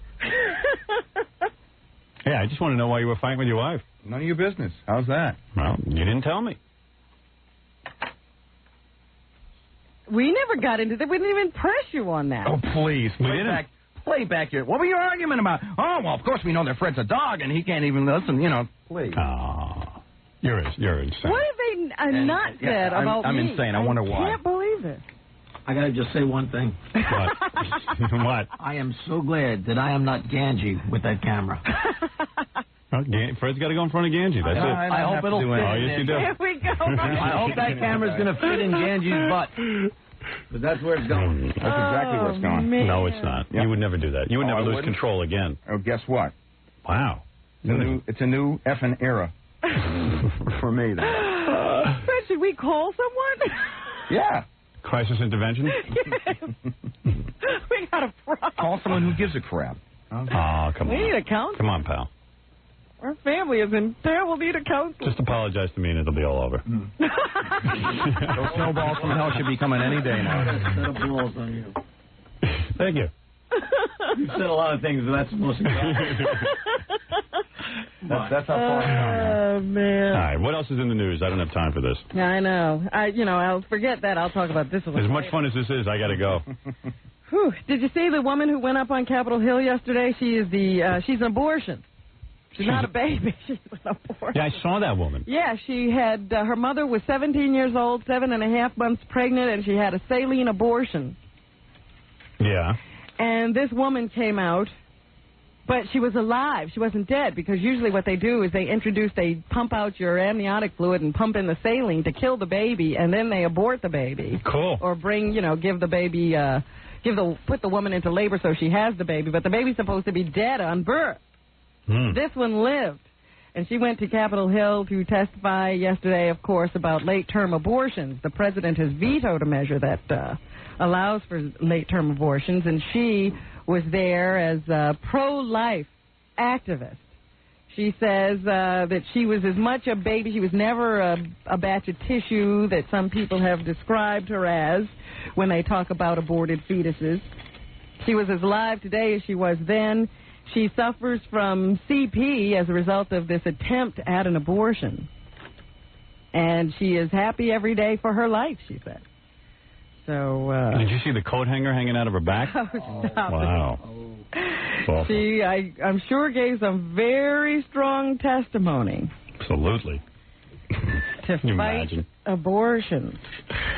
Has nothing to do with the issue, whether there should be abortions or not. The nation's second largest cigarette maker says a memo on cigarette advertising aimed at young people is old news. Every other week, why don't these cigarette companies burn all their memos? Because they keep... Why would they even write a memo about whether cigarettes are addictive? Well, this time, the memo has to do with how they know that advertising helps young smokers start their habits. Of course it does. And but they put it in a memo. Even so, like they go before Congress and they testify that, oh, no, we have no knowledge whatsoever about advertising causing young people to smoke. It's just their thought. You know what's funny? It's like, everyone knows what's going on with cigarettes. Everyone knows it's bad. And everyone knows that any business needs new people to start smoking. And, of course, you start smoking when you're younger rather than you're older. So what is the big news here? The memo says advertising helps form the psychological support young people need to choose a particular brand. So they were definitely, I suppose, targeting their ads to a soft market. The company spokeswoman says the memo is nothing new and has been produced in litigation before, so they're not worried about it. They're doing their... But every week there's a new memo. Wow. Memo City over there at the cigarette companies. Just let them all come out. Let me see what else is going on. Oh, Bill Cosby has a brainstorm. He's going to team up with Felicia Rashad again. He's supposed to be doing a new sitcom for CBS. Yeah. And it's supposed to be based on some British sitcom about a guy who has a real negative attitude about life, and it's supposed to be very funny over there.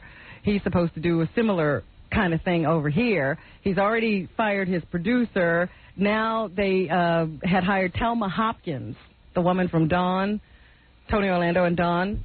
She was supposed to be his wife. Apparently she wasn't working out for him, so now they've brought in Felicia Ayres Alan Rashad.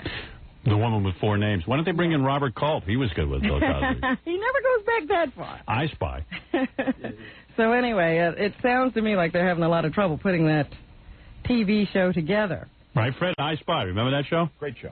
There you go. Here you go, pal. Hey, you two are bonding. See? No, I'm just responding to a question, Robin. Also in the news, Bernhard Goetz's trial has gone to the jury. People are still wondering why his own lawyer refused to put him on the stand anymore. But yesterday, during closing arguments, Bernhard was painted both as a racist and a nerd. It'll be interesting to see what the jury thinks. He's being sued by one of the 4 men he shot on a subway train back in the late 1980s. It's amazing that guy, what he has to go through. I can't imagine, though. Isn't it an all-ethnic jury, like an all like black and Hispanic? 4 blacks and 2 Hispanics, something like that. What's a 6-person jury? Yeah. Wow. They don't often have 12 in these civil suits. I can't imagine that they're going to let him go. They're going to ruin him. Well, I heard somebody trying to explain what was going on, and they said, well, you know, juries today don't understand things the way we did. I know. They can't comprehend what the seriousness of the issue. Some guy's in a subway. He's about to be mugged or killed, and now he didn't choose these guys. They chose him. No, it wasn't like he walked onto the subway train and just started shooting people. Yeah, that would be a little different. Also in the news, Darryl Strawberry has been ordered to pay his wife $300,000 for the kids. He was claiming that he had no cash. If he hadn't decided to agree to this payment, they would have sent him off to jail. So now he is going to pay up and be on his way, but he'll also have to pay a lot more. They say any future employment he has, he'll have to share half of his earnings. Wow. It's a lot of money. How much money? With his wife. $300,000. That's 22,845 autographs he's got to sell. He's been having a lot of trouble. Is he even in baseball anymore? He's in autographs. The guy who runs Virgin Records and just opened up the biggest record store in the world here the other day, Richard Branson, has been slapped with a sexual harassment suit by an ex-airline employee who says the tycoon flagrantly fondled her in front of other workers. I guess he's no virgin. This woman claims that the sexual harassment eventually led to her firing. The Virgin people say that she's a disgruntled employee trying to get even. Want to hear some woman yell at you? She's angry at you because of how you treat Fred? Oh, dear. I love Fred. Nobody loves Fred more than me. That's true. How can somebody yell at me? Ma'am, you want to yell at Robin? Yeah, I want to yell at Robin. Why? Because she's a malicious, vicious bitch. And with a cackle. How do you really feel? All she knows how to do is cackle and put her nose up in the air and roll her eyes to the back of her head. Oh, dear. Really? You're mad at her? How dare she talk to Fred like that? What did I say to Fred? You talk about a marriage you don't even know. You've never been married. I'd watch you that way. Let her talk. I wasn't talking to Fred about his marriage. I was talking to about Fred's relationship to us, you dodo. You're too dumb to listen to this program. Listen, you fake-haired bitch. Yeah, right. You've got a lovely mouth, Grandma. It's coming in. You and that one tooth flapping in the breeze. No, I don't have one tooth. I have all my teeth. I'll bet you do. You married, ma'am? Yes, I am. Figured your husband killed himself a long time ago. No, my husband didn't kill himself a long time ago. Did you ever go to the Rainbow Room with your husband? Yes, I did, in 1976. And did you fight with him there? Through the evening? No, I carried my son out of there. You did? Yep. Why? Because he was drunk. He was drunk. Your son was drunk? Yep. Why, he was trying to forget you? No, we were there with 30 people. I see. Trying to get this voice out of his head. You're drowning it out. Get my voice out of your head. You cackling bitch. Thank you very much. You're such a sweetheart. All right. Anything else in the news, Robin? Well, Fred, there's your support. That was Fred's mother. What was that? What? I hung up on her.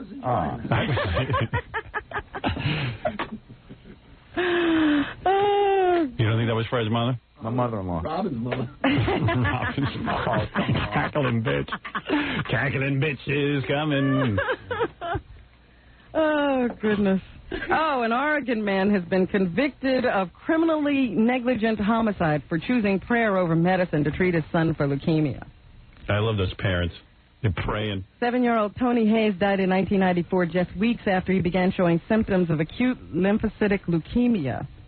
Doctors had said it was treatable, but the parents opted to try to heal the boy with prayer instead. Wow. They say Hayes could be sentenced to probation or up to 5 years in prison. His wife was acquitted on all charges in the child's death. Jurors said she was under the influence of the husband. So, something to note for those people who are into that religious healing. You can do it for yourself. You can't do it for your children. Wow. And Jesse Jackson met with the heads of Hollywood, I guess. Really? Yesterday. Jews? Yeah, the entertainment industry. Jews. And had a few words for the press after his meeting. Here he is. We must set a new moral tone. Listen to this guy. For the country and for the culture. The fact is, we're not divided into hosts and parasites. Clarity and fairness out of Hollywood could be a big factor in changing the world order. Here's a guy who's an orator, supposedly, and he doesn't. You never know what he's saying. No one can figure out what he's saying. Host, parasite. No one knows what he's talking about ever. Does it dawn on anyone as being completely out of control? Well, here's some more. Maybe we'll understand this part. It will be good for the industry ultimately because as we open up the market and open up the doors to let more talent in. I see. Well, just open up the doors and let anybody do whatever they want, Jesse. They don't have to earn it. For ideas in. Our mission is not to close the industry down, but to open it up. Oh, I see. It may involve litigation. Why don't he's got plenty of money. Why doesn't he put up some money and make an all-black film? He doesn't want to have any businesses. No, he just wants to tell other people how to run their business. Demonstration. He doesn't want to have his own business. Confrontation. It really should involve negotiation. They're already businesses. We'll just take Let me see here. What rhymes with confrontation? Negotiation. All right. I'll use those two words. Fred makes more sense, right, Fred? Whatever you say. All right. Well, that's all I have to say today. All right. Thank you, Fred and Robin. Fred, I certainly hope it's not your last day. I would beg of you to stay. I love you, Fred. Jackie loves you. Jackie's a pal. Right. You don't feel I am. No, you're not. All right. Robin is a pal, though. Robin, well, yeah. All right. But I'm not a pal. You're not being a pal. No, not when you do that. All right. Well. Couldn't you say you're sorry? I am so sorry, Fred. That sounded sincere. When No, you're I ready, can't do any better than that. Better take. No, Call Betty. no. And I'm not doing a better take. That's as good as it gets. Okay. And I'm really not sorry. I don't feel I did anything wrong. I know you don't think. I don't think I did anything and you wrong. want something, you're entitled to feel the way you feel, and I'm entitled to feel the way I feel. All right, thank you. Thank you. If I've been so bad to you, I certainly And I've don't been see so it. bad here, too, that you... I don't think you've been bad at all. I'm not complaining. I didn't think so. Can't we stay together even with our differences? Not according to Fred. He's leaving. Can't we all just... If Howard never suggests leaving you, Fred. I've never once said to him, leave. No. Jackie, Penthouse, Joe Page, Martling get hundreds of... You have to solve this, Howard. I can't solve it. Fred has to solve it. I am not asking Fred to do anything. He doesn't have to do anything. Jack. Right, thank you. Doesn't have to do anything. Jackie's the trouble. Fred's jealous of him. I love Jackie. Jackie, I know you do. I see how you love him. Jackie, that's why he's always asking for all your money. Everybody on this show. He loves you so much he asks for your money when he comes in the door. Oh, Why is Fred get the money? Whatever Jackie does, Jackie. And I have to sit there and I believe that everything you tell me right now is the truth. Well, you don't have to believe it. I'm telling you it's the truth. I don't lie. This has nothing to do with Jackie. Sure it is. I'll displace all the anger on Jack. Of course. Get it off me. Of course, but it's not working. Right, Jack? Jackie, Penthouse, Joe Page, Martling get hundreds of... interrupt my plug. Get filthy jokes on CD or cassette or the hysterical Sergeant Pecker, $12 plus $4 shipping and handling. Super special, buy two, get one free. Call 1-800-323-KING, Friday night, May 3rd at the Troy Savings Bank Music Hall in Troy, New York. For information and Jokeland's web address, call 516-922-WINE. Boy Gary Fafafui will be the guest ring announcer for Extreme Fighting on pay-per-view this Friday night at 9 p.m. Eastern. Call your local cable operator for more information. If you're planning a wedding or party and you need a disc jockey, call Scott the Engineer's Rocket Entertainment at 718-BAG-5040. And that's the way it goes. Another show under our belt. I loved it. Leaving on a high note. Yeah. This was good. We should play the last hour of the show to open up the show tomorrow. I love it. And we'll see you. I would have stayed. I'd still be living at home if I could have smoked pot and done girls in my bedroom. My mother found a huge bag of pot that my brother had about 20 years ago, like 2 or 3 pounds of it. And she knew damn well what it was. And she said, Bobby, I found that bag of insulation you had, but don't worry, I threw it away. Did I ever tell you that my mother grew pot? Really? No. Yeah. What was that about? My brother planted some seeds, and my mother used to have a windowsill of little plants. So my mother thought it was a fern, and she was like nurturing it, watering it, and then one day it just disappeared. I got a worse one. Yeah. Nobody will believe this. Yeah, go ahead. My brother used to always smoke pot in the car and clean his pot in the back seat, you know, because his friends would be in the back cleaning the pot while he's driving or whatever. So, of course, there was seeds all over, and my family car used to leak. Yeah. So, like, the rug on the floor of the back seat, it's like an ideal place to, like, grow pot. There was pot growing on the floor of the back seat of the car.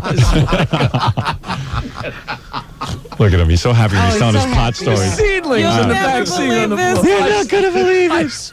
You're not going to believe it. That's funny. The German pot seed is the back got the best pot story. What is it, John? No, it's just something I already said. All right, I got to get Gilbert Gottfried in here. Yes. All right, I got to take. What does he got? Gilbert Gottfried's here. Yeah, he wants to do the news with us. He's got voices he's doing in cartoons, and he's got plugs and the Tonight Show. So, tell him to keep it in his pants. Let me take a break and we'll get Gilbert in here. Okay. And we got to do the news with Maybe Gilbert. he has some pot stories for us. Yeah. Oh, that's So you're not going to believe this? That's a good story. Come on. So my brother, Bobby, had the pot. He's cleaning in the back seat with the seeds. Friends were cleaning in the back seat. And the car leaked. Well, you have to guffaw every other word. Aren't you waiting for the punchline? And the car leaked. So there was seeds all over the floor. It's a good enough story that it's worth taking the heat. And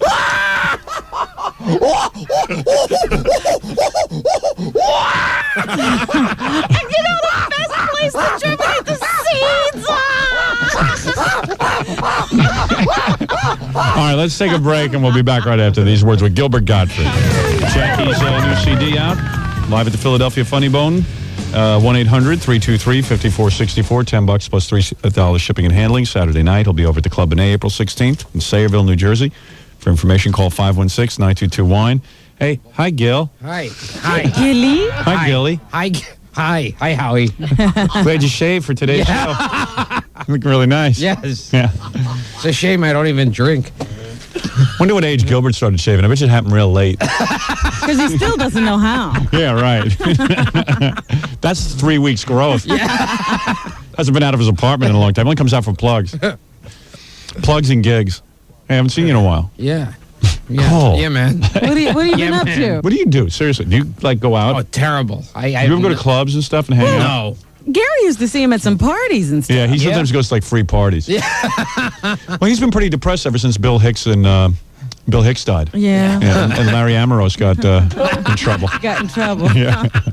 Because I always feel for other comics. Did you hear about that? Oh, yeah. Yes. Larry Ambrose is this comedian. You know him, right? Yes. He got a job writing for Arsenio. So he says, hey, wait a second. This is cool. I'm on the Paramount lot. I can meet some cool guys. I can run some scams. Yeah, I can run some scams out of this I place. can pretend I'm writing movies. I can pretend I'm doing sketches. I can So a whole bunch of guys started complaining because Larry Ambrose called, he put an ad in the paper and basically said, look, we're doing a sketch for Arsenio called Buttmaster.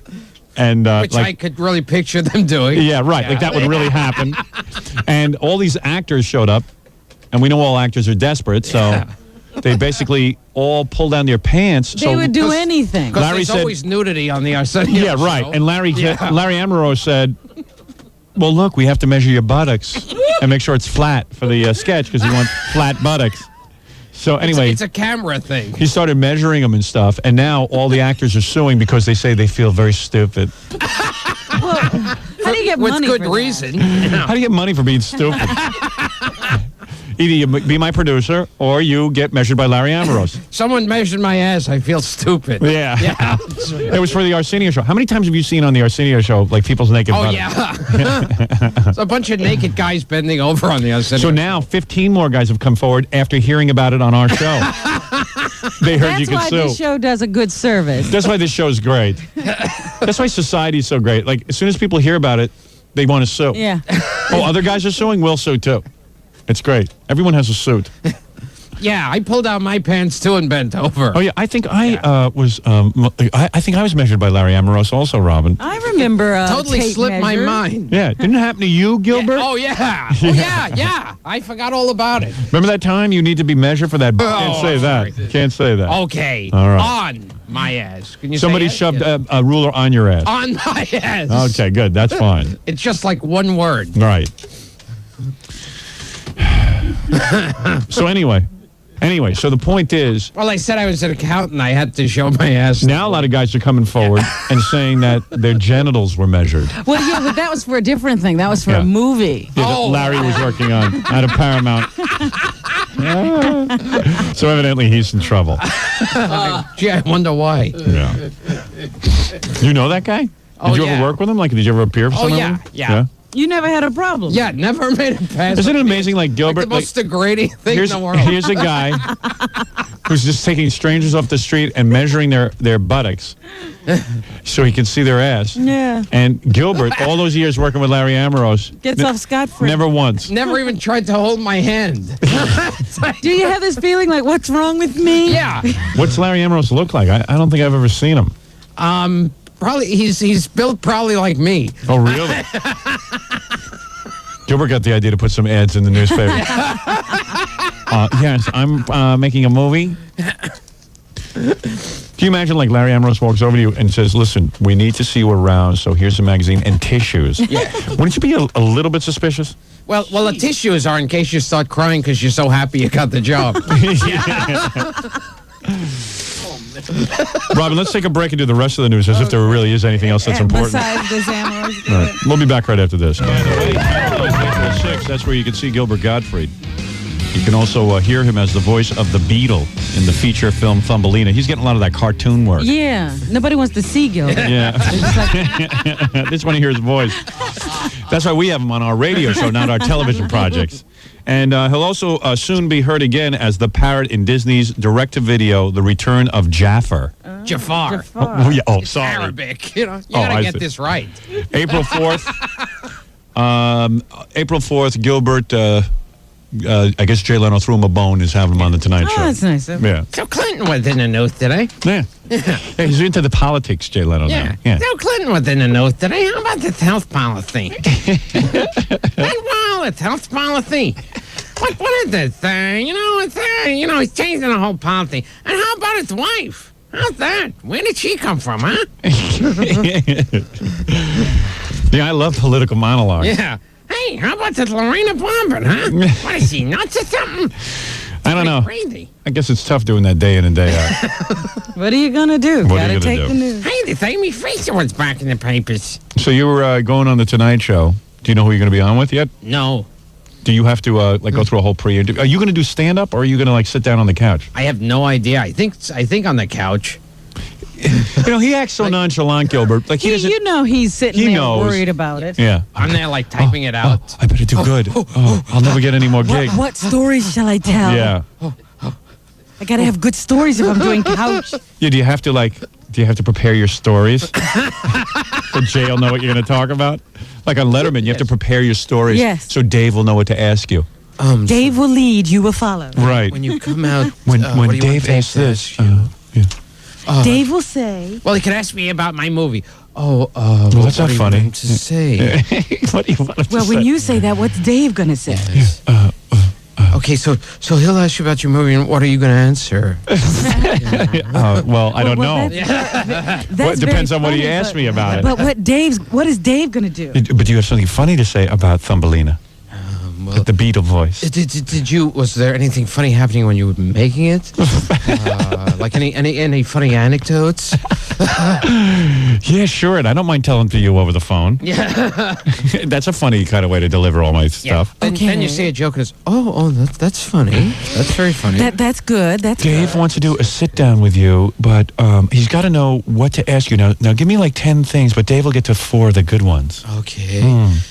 Now, yeah, there was one time I didn't wear shoes. Oh, well, that's good. That's good. That's good. They never laugh. Okay, this is the strongest stuff, so we'll go with this first. Okay, so we're going to go with you not wearing shoes. You know what I like to? Now, I don't know, but I would imagine it's the same thing for you because you don't really like script anything. Yeah. So what happens to me is I tell him some stuff on the phone, and then later that afternoon I'm on the show, and they go, okay, here's the questions, Dave, we're going to ask you. Now, they're very general questions. It's not even like, what's the movie going to be? There's no word in it to clue you in. Dave will say, how you doing? And you tell him that funny story. And I go, what funny story? The one you told me on the phone this afternoon.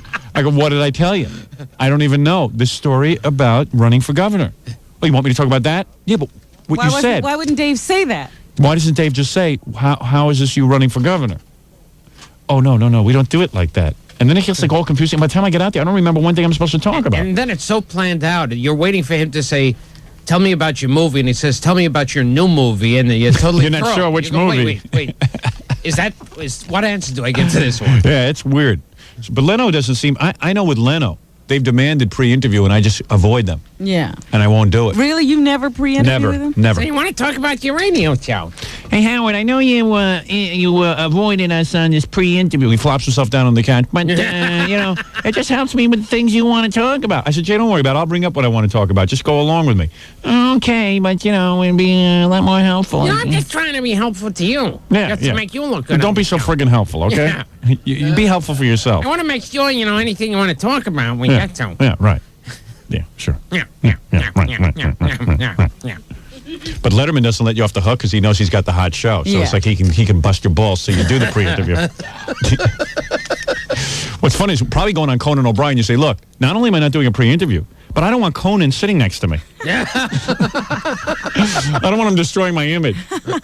Oh, okay, we'll go along with that. Sure. That's fine. Yeah, all right, we'll just put the fat sidekick next to you. Okay, fine. Do you want Conan to be in another room? Yeah, well, do you have something specific you want to do? Yeah, I just need a whole hour to do my own stuff. Okay. All right, fine, it's yours. That's how it used to be on the Dennis Miller Show. They used to call me up and offer me entire hours to do whatever I wanted. Interview you. Yeah, they said. entire hour. Yeah, they'd go. No, not even that. They said, well, if you want to do some material, you want to do like a bit, and like you could have a whole hour. You could have the whole thing. I remember it was Jay Leno's going to be the first show that he was doing on the Tonight Show, and they wanted me to appear opposite him. And I said, well, I'm not going to do that because Dennis doesn't get high ratings. They said, well, we don't have to have Dennis there necessarily. Do you have any friends that would like to do a show? Yeah. You mean they were going to chuck Dennis Miller that night? Yeah, they might have let me just like Dennis would have introduced me, and then it would have been my hour. Oh, that's funny. Yeah, I mean they were willing to go along with just about anything I wanted to do. It was unbelievable. I said, all right, I tell you what, I want Dennis Miller in another business. All right? Okay. What line of business would you like him in? I like him to be a tailor. Okay, all right? good, let him just leave the building, and for the day, he's a tailor. Fine. All right. Fine. As long as you'll be there, right? Yes. So I tell you what, I want to do an infomercial. Okay. What do you want to sell? Vacuums. Okay. Good. It's funny. For a whole hour? Yep. Whole hour. We'll buy vacuums from you if you want. Yeah. Good. Did you see what happened to Roberto Santiago in Cleveland? No. Whatever the reason for his reassignment, Santiago will now be listening to the police radio a lot more than any other radio station. I don't think he was... Could he have been demoted? For writing that letter? And by the way, that doesn't sound like a demotion to me. Being the radio reporter is the worst thing to be at a newspaper. See? Don't start. I'm not playing that game. I'll throw you right out of here. I got more hate mail about you. That's all he did, though. Yeah, the last time.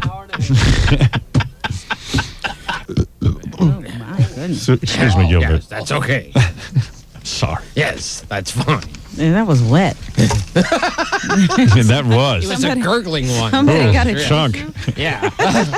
Call Larry Ambrose, see if I can borrow a tissue. All right, Robin, let's do news. Come on. All right. Gilbert Gottfried to Caroline's, April Get 6th. to here. Right. A 36-year-old Los Angeles woman who snipped off her husband's testicles with a pair of scissors And then measured them for the Tonight Show. is the latest defendant to be elevated to America's feminist gallery of innocent manslashers. Women are doing it now to get famous. Cutting off his testicles. Her husband Oh. fell asleep in a drunken stupor after a party where he allegedly flirted with other women. Aurelia Macias. Hello there. Well, hi there, I'm Matthew. What's your name? Well, I'm Matthew. Oh, really, Amazias? Yes. Yeah. I'm Aurelia Macias. Is this a black woman? No, I think my that's God. kind of Indian or Hispanic or something. I don't know what she Is is. that the pride of India? Are you an Indian? Did you have your testicles cut off? And what did she do? Did she throw them out by a I don't know 7-Eleven? what happened to them after she cut them off. No dog found them? Earrings. They say her acquittal is no surprise in light of the Lorena Bobbitt decision. So women now are allowed to go around and take the law into their own hands and cut off a man's testicles. Well, that's something else. Well, good luck, everybody. Good luck. This is not funny. They say here, even in this little article, that it seems that juries are very loath to convict people in these high-profile trials. Because these juries are insane. They forget what the rule of thumb is here. Someone committed an illegal act. They injured someone. The mean if a American guy justice cuts... system I is guarantee if a guy cuts off a woman's breast, though, he'll go to jail. If he can prove that she abused him, Yeah, maybe sure. he would Good get luck proving that. Well, he was flirting, though. Yeah, that's right. Yeah, That's right. He was flirting with some other women. at a party. Well, He now winked at nobody another else. woman, so of course you mutilate him. Yeah. Now nobody else will want him. She has fixed that problem. It's perfectly okay. Gilbert's very upset. I'm very upset. You know, he's never gotten I serious feel like about a Rush story Limbaugh. before. Yeah. Yeah. Hey. What you can... All right. That's a bad Rush Limbaugh. I know, I'm impression. trying. I'm Yeah, working you on better it. work on that a little more. I can't do a Rush Limbaugh. Yeah, well, no one can because he's so nondescript. Meanwhile, the Dallas Cowboys have named a new head coach. They hadn't Larry even Ambrose. finished. They hadn't even We'll need finished. to measure you, you players. Did you see that new They coach? haven't even finished firing Jimmy Johnson before they had Barry Switzer or whatever his name is. Schwitzer. Ready. Mr. Switzer. Mr. Switzer, we'll need to measure you. Mr. All Spritzer. ready to go. So here is the new head coach of the Dallas Cowboys, What's his name again? Barry Switzer. I saw him on TV. I couldn't believe it. He was screaming like a mental patient. I wouldn't want his job. He hasn't coached in quite a while. Well, it's a whole weird thing going on. The guy who's the quarterback for Dallas is Troy Aikman. Mm-hmm. Troy Aikman played for this guy in college. Yes. Aikman left the team because of him, Oof. supposedly. Yeah, I heard bad things about this guy. All right, here's his press conference. I'm excited. I'm excited to be a Dallas Cowboy. Who wouldn't want to be a Dallas Cowboy? Gilbert. And is this, you got the clip where he starts screaming? That's when they were measuring him. Yeah, wait, here's another one. Yes, let's see what he does here. I will try to be fair with people. I will treat people right along the way. And I just want to ask the same in return. And if it's not given, hey, I know who you are. That's it. And I think that was in response to how he'll be treated by the players. There's this other clip of him somewhere. I don't know. We I gotta probably find it. have that somewhere. I just have to go looking for He it. goes, I want to be a Dallas Cowboy! Whoa. It's pretty nutty. It's really, he's just wild. But, you know, who would want that job? Who would Listen want to it? this, Jerry Jones. I don't know what's going on. This is the owner, Jerry Yeah. Jones. This is the guy that Infinity brought down to their big managers meeting to give the speech on how to run stuff. Was it this guy or Jimmy Johnson? No, Jerry Jones, the owner. Jerry Jones, the guy, how to negotiate. He did a real good job here. I think Ed Moyer threw up on him. That's Ed's tactic. Good speech.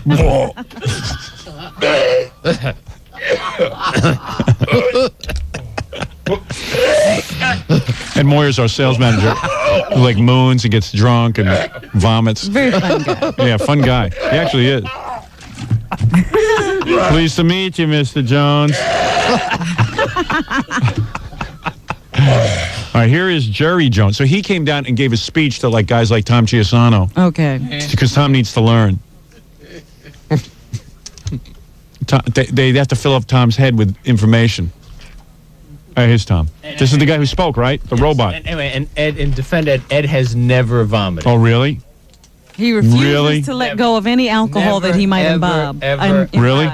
He's never vomited? Not that I'm aware of. Oh, all right, well, I stand corrected. A long time. Okay. All Defend right. his character. Thank you, Tom. Hey, Tom, so this guy Jerry Jones, what did he tell you at the managers meeting? We just spoke about how he built the Cowboys and, about his management philosophy and trying to build them. Why in the world would he fire Jimmy Johnson? Jimmy Johnson? Why can't he get along with him? You know what it is, man? Seriously, this is my beat on this guy, Jerry Jones. He's got such a big ego. You know, it's like guys get into this. I was saying this on the air yesterday. Guys get into this. It's an ego thing for them. You don't see women in business doing it, but guys, you know how they're always trying to, be full of bluster and they won't back down and stuff? It's one of those things where this coach he has is so perfect. Whatever it is, the team is on fire. They're making millions and millions of dollars because this team is number one, and he can't find a way to get along with them? Well, he's the owner. Back off. I think he was the owner. And he wants way too much credit for the team, this guy Jimmy But Jones. he was a lot more than the owner. Jerry Jones. He's an owner who did all the job of a general manager does. He was involved in... That's what he told you guys. No, he didn't tell us that. This is just from reading about it for the past 5 years. And I think that maybe he did want more of the credit than the other guy was. Yeah, but I mean, why would you mess up a good team? And why would you... Two egos who apparently couldn't get along. Who had gone as far as they couldn't. They just couldn't get along anymore. That's a guy thing. It's a shoving match. Well, listen to him. Ego shoving, sure. Yeah, listen to it. And did you hear him the other day? He sounds like a robot. No. Did he talk like a robot to you guys? Oh, no, he was a very good speaker. Was he? He was like... He was more animated than Tom, which doesn't mean very much. That is right. Tom talks like a robot. You are right, Robin. All right, here you go. Here's a speech. Oh, I think that the changes that we've made and what we've incurred have created a challenge and created a more of a challenge. Imagine listening to that guy drone on at the convention. This was the commanding speaker. What we have created is a... I don't know. That hillbilly accent, I don't know, man. When I hear it, it's hard to take... It's hard to take... He's what? He's from Arkansas. Yeah, when I hear that... what is that? What's Arkansas? That's hillbilly. From Arkansas. That's not hillbilly. Well, I think that you all ought to talk to your talent some and explain the way of the world to them. Why don't you just get Granny from the Clampets Jethro to give you a speech? Hey, let me tell you about your gazintas. When you're negotiating with these guys, a two gazinta, two twice, once, and whatever it is, you know what I'm saying. Jerry Jones, the guy who made a fortune as a wildcat oil guy. Yeah, what does he know about management? Well, he doesn't know anything about football. No, nothing. And he's going around talking about football. Yeah, well, all he's done. But that guy, the way he speaks, like, I want to... Let him go on, because he gets into it. No wonder you guys drink your brains out of those things. Seriously. I'm not a drinker. Gilbert, you attracted to Tom's new hairdo? Yes, very much. Very much so? Yes. Yeah, I like nice. I like the clean look, too, Gilbert. Yeah, really. he wants to measure. It's kind of like a Butch Patrick. You and me right now. Patrick. Last week. Oh, wait, Play the next one. Okay. Eddie. What? All right, here we go. I do resent the fact that because I am here every day, because I have made the commitment I've made, because I wanted to be with the Cowboys in the NFL as much as I did, that is called meddling. I will tell you right now, if you have worked as hard as I have to get where I've got, and somebody says you're meddling in what you've done, that will make you a little defensive and turn you into something you don't like yourself. Now, hold that mule still. I got plowing to do. Did that guy actually... How long did he speak for when he talked to you? His motivational speech. About 45 minutes an hour. Oh, was he yelling like that? No, he was real good. Hey, you boys better learn. Just because you live up north don't mean you know jack squat. God, that clip was how long, Rob? About 30 seconds? Yeah. That seemed like 2 weeks. He was droning. I will tell you. See, Tom respects anyone with money. Yes. So he's like, hey, he was an oil driller. No, this guy started. I mean, He was a wildcat. Hey, y'all, you gotta be like wildcats. Now, you hear anyone who makes money right away becomes an expert and telling people how to work. You gotta have a serious spinal cord to do what he did. What did he do? I mean, to be a wildcatter. Yeah. I mean, Yeah, it's what's a big roll of the dice. Or you got to be real stupid and just lucky. You see, I happen to have been very stupid, and to have you people up here talking to me, because like what he knows about running a radio station or motivating radio guys is beyond me. It's like wildcatting. Radio, you see, is like wildcatting, boys, and here's how it goes. When you're out in the oil fields, you have to drill a hole, and when you in radio, boys, I got to stand corrected. There is absolutely no analogy here to be drawn. I got to be honest with you. Not only did I not take the SATs, I can't spell SATs. Now, good night and God bless you. What kind of thing is that? I never heard of a speech like that. Well, anyway, Tom, I hope you learned something while you were out there. All right, very good. Thank you, Tom. And it's a good haircut. Thanks. Yeah, oh yeah. It's a good shave. Yes, that's her. You look great, Tom. You're handsome. I bid you welcome. Listen to them, the children of the night. What music they make. Bela Lugosi, the world's worst actor. Yes. People praising him. The world's worst movies and actor. And they buried him in that costume. Oh, yes. Yeah, unbelievable. He became Dracula. Yeah, well, he went into the old age home, and like Tarzan, Tarzan became Tarzan. They had to dress him every day. Tarzan used to run around the old age home in a loincloth. Yeah. It was the saddest thing. That's true. That's why. Because it might follow them right into old age. And God bless Herman Munster. He didn't even want to wear those boots once he got out of them. The children of the night. What music they make. A spider spinning his web for an unwary prey. The blood is the life, Mr. Rainfield. That's great. Could we go into Troy Aikman? To die. A little more Bela Lugosi. To be really dead must be glorious. There are far worse things awaiting man than death. We're going to do the whole movie? Yeah, come on, let him. Keep going. You're a very wise man, Van Helsing, for one who has not lived even a single lifetime. You've got that one down. I could listen to that all night. I love old Dracula movies. Well, I suggest you rent them and play Troy Aikman. Oh, please. And now a quote from Troy Aikman. Listen. All right. Nah. You know who's a vampire? Who? Tom, our general manager. Because he sucks the creative life out of me. I see him and I immediately feel non-creative. I want a meeting. When will we have a meeting so we can discuss the show? And what you will be doing on it. Let's discuss a radio show. We will make improvements that will help. You will not say penis. You will not say buttocks. All right, let's listen to Troy Aikman. Troy Aikman. Let's listen to Troy Aikens. Troy Aikman. Let's listen to Claude Aikens. Have you ever watched a football game?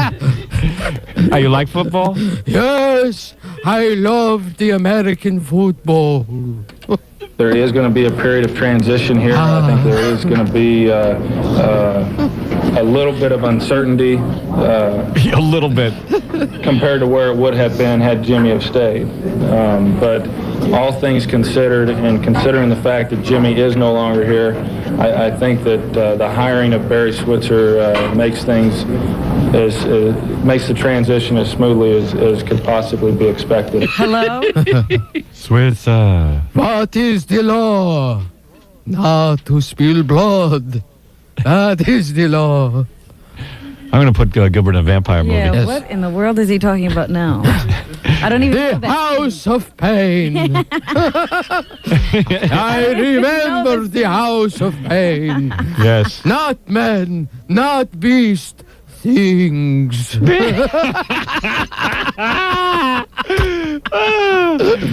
Those are great movies. Not man, not Do you beast. know what this is all about, this visa lottery that's going on? Visa lottery. I can't figure out what Gilbert's doing. I know.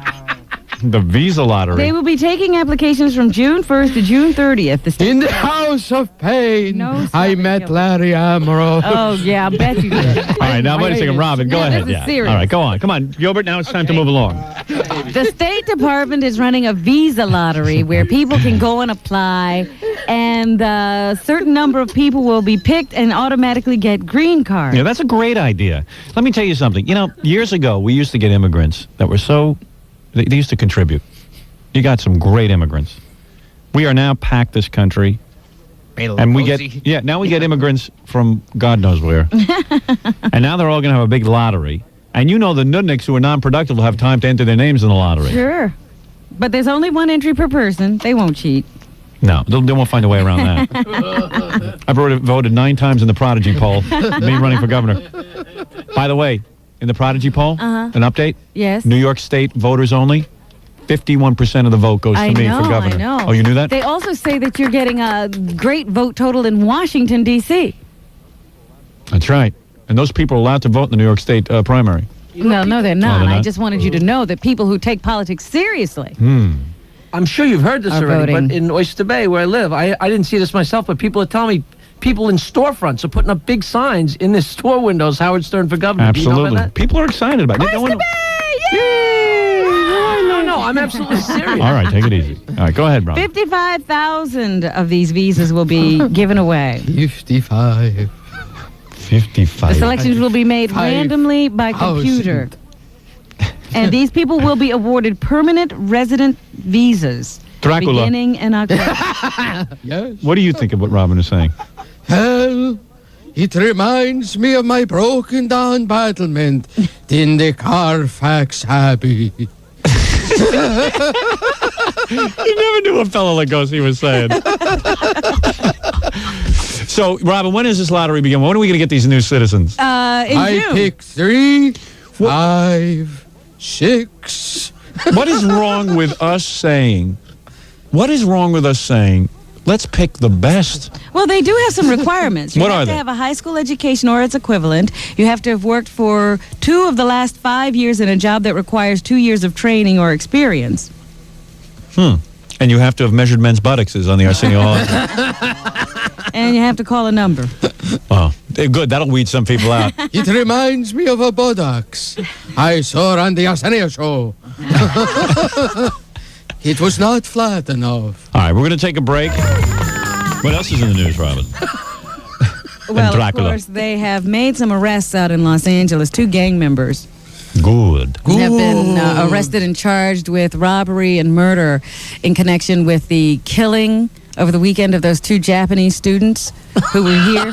Oh, Jackie. Oh, come on. That is ridiculous. What are you laughing about? That was a sad story. So here is police officer or police commissioner, Los Angeles Police Commissioner Willie Williams. Wait a second, Robin. Look who just walked in the room. Frankenstein.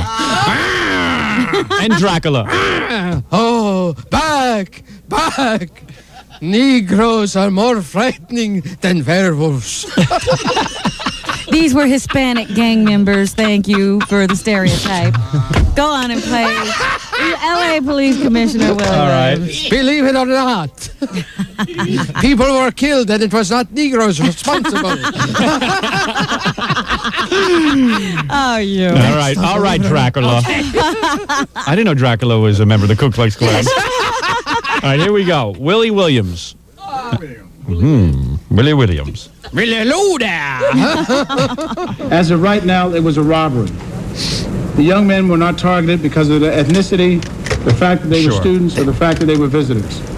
Right. It was an unfortunate tragedy that happened in the city of Los Angeles, and we are pleased to announce that 5 days later, we have made an arrest. Is there a death penalty in California?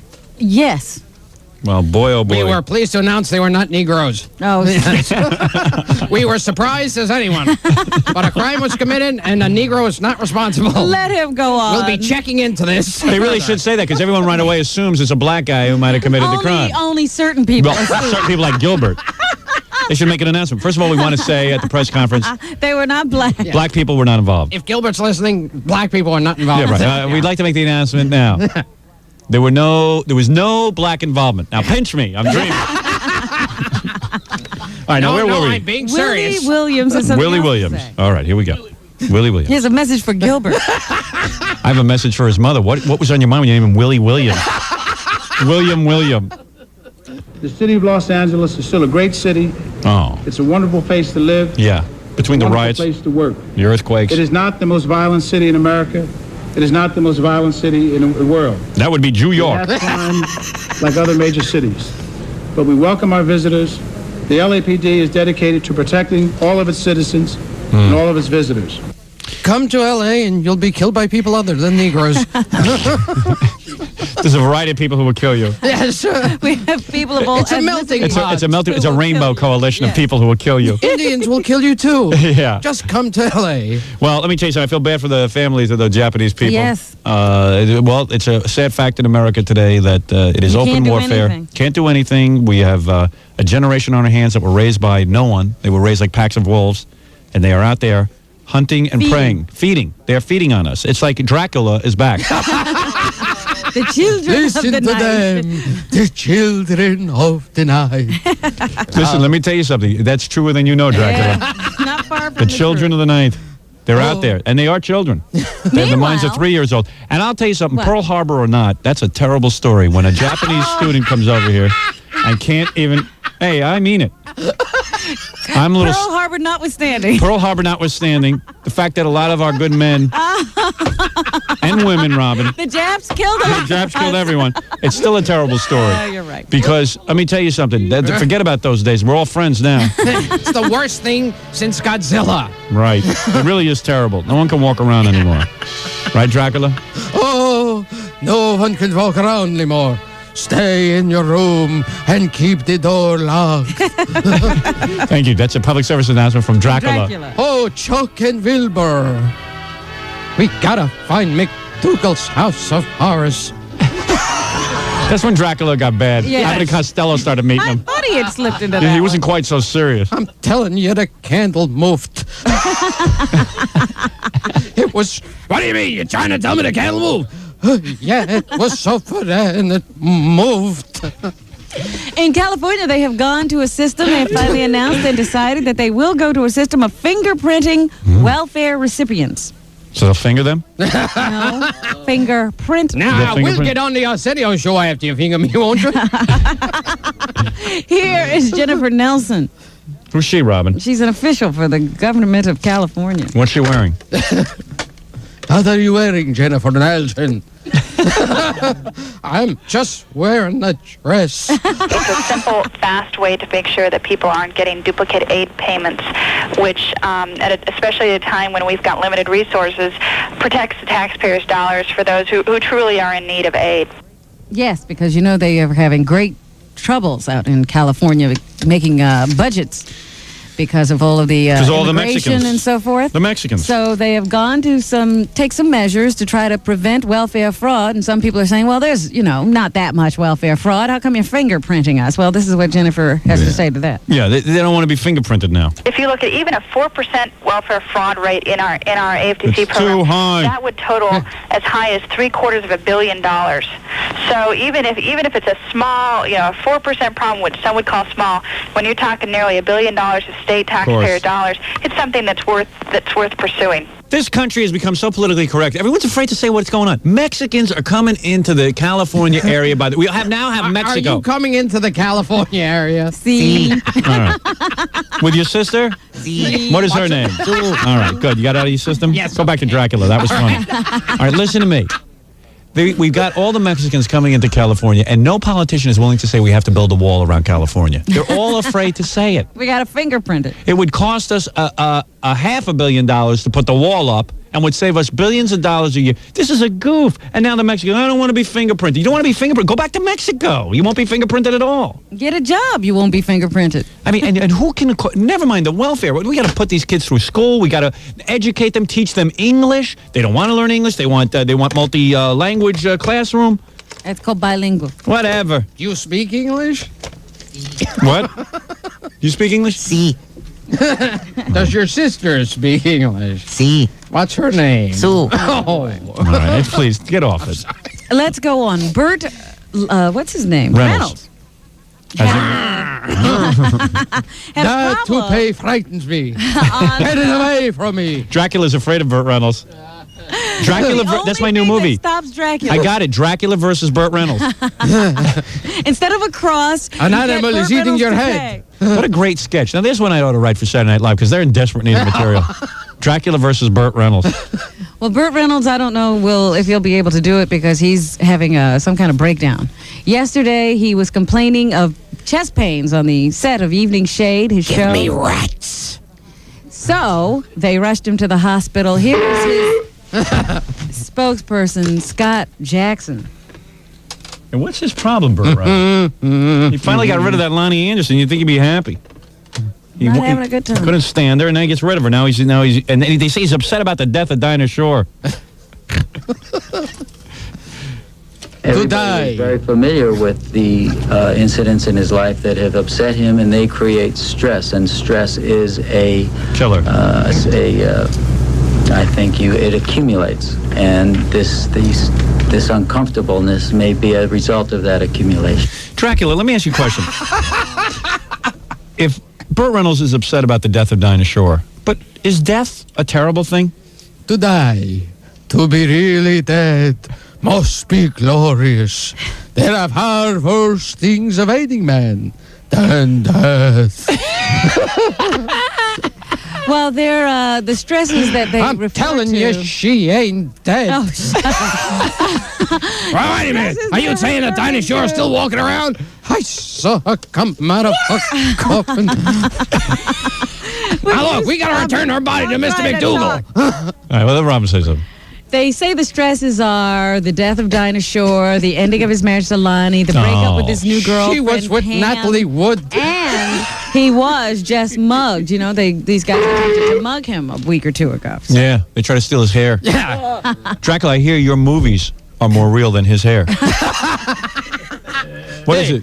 Give us over that wig. You know, we're always interested in Gilbert's sex life and stuff. But this is just a girl who faxed us in this letter about how cute she thinks he is and how much she likes him. Oh, really? And I got her on the phone, and she's pretty into Gilbert. Oh, forget it. I'm doing the You got a girl for me and you won't take no call? You want? Okay, I'll do you a favor. You want Gilbert? Sure. And what do you look like? Red hair, green eyes, freckles, about 5'7". How much you weigh?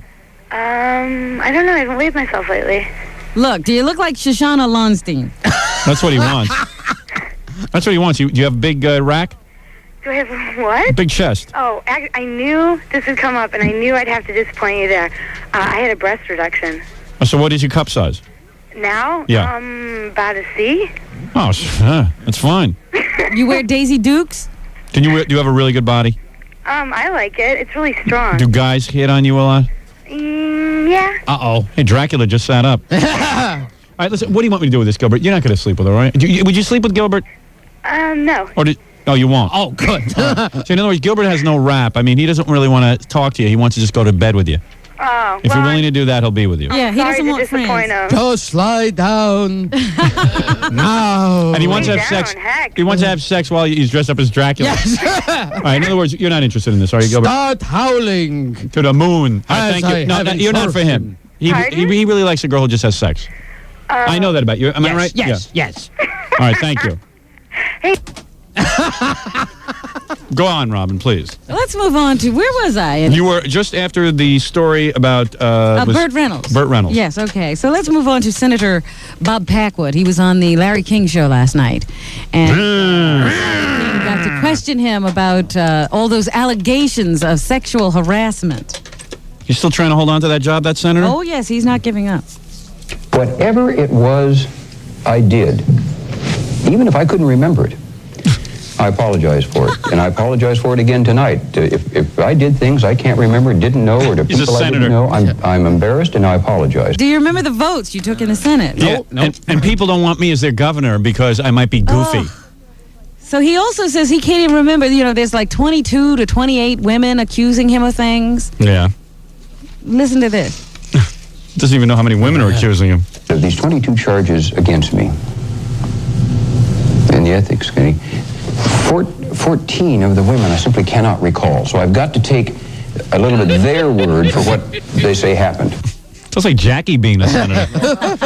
So many things happen you don't even remember. One of those nights. I mean, I don't doubt it happened. But I'm not saying it didn't. Yeah. What do you saying look it could like? happen. What do you look like? Yeah, I knew you. It's possible. You have blonde hair? I don't know. Can we fingerprint you? Are you sure? All right. Dracula, I'm sure you've been with a lot of women. I have been with many women over an eternity on earth. But never the right one. Never. I am still looking. Throw your legs and spread them as far apart as you can. Robin, what else is in the news? I have this thing written here. Do you know That's good. Oh, yes. Yes. Freddie Webb? Why do I have that written down? Who is he? A spider spinning his web. Fred from the show. Freddy. No. Fred, what's your last name? Webb. That's what I thought. It says here he's dead. I got to find out who he is. Freddie's dead? That's what I said. Now, Who is Fred now, are Webb? you alive or are you? I have to figure that out now. I wrote it. I wrote it down. I read it. I'm telling you, Howie, I read it. If you wrote it down, it must be important. Mr. Howie, I read it this morning. I got to figure out who he is. Well, Gilbert will be at Caroline's on April 6th. Maybe he runs Caroline's. Must be someone important. April 4th will be on The Tonight Show with Jay Leno. Have you been hearing the stories about that young girl who was engaged and she disappeared from the Roosevelt Field shopping center? Yeah, did they find her? Yes. Is she alive? And they kept saying she's so predictable, please return her. We know that she didn't run off. She ran off. She was hiding out in Canada. Yeah. Why? Oh, yeah. That was the one who was getting married? Was she getting married? Yeah, she had this fiancé. Was it Larry Amorous? They have information that she is okay and that her actions were voluntary, according to the Nassau police now. We're definitely not leaning toward abduction. They should put her up on charges. Why? Because, first of all, we're all searching for her. We know we're looking for her. She didn't ask for this. She didn't? But you got to tell someone when you're leaving, for God's sakes. Why did she leave? I don't know that. Maybe she wasn't in love anymore. She didn't know how to tell the boyfriend no. That's often why it is. That she's being pressured into doing something she doesn't want to do. Gilbert once had a girlfriend. She left the country.